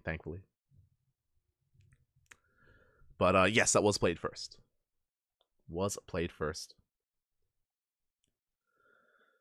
Whew. But yeah, with that, GG, well played. Shout out to DNS for bringing it back the way that he did. And again, thank you so much everyone for watching. We're going to be back tomorrow. Tomorrow we have 2 broadcasts. We have WTL day number 2. We have day number 2 of World Team League. Alongside that, we have KSL. In less than 24 hours, we're going to be back with the Korean StarCraft League. Oh boy, that's going to be how long? Quickly just double checking. KSL is in 11 hours and 30 minutes. So in 11 and a half hours, we're going to be back here on the channel with the Korean StarCraft League. If you are unsatiated, if you want some Korean StarCraft, we got you covered there.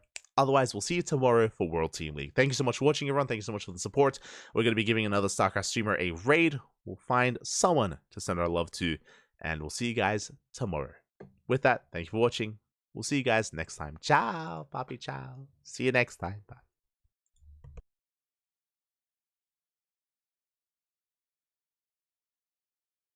Bye.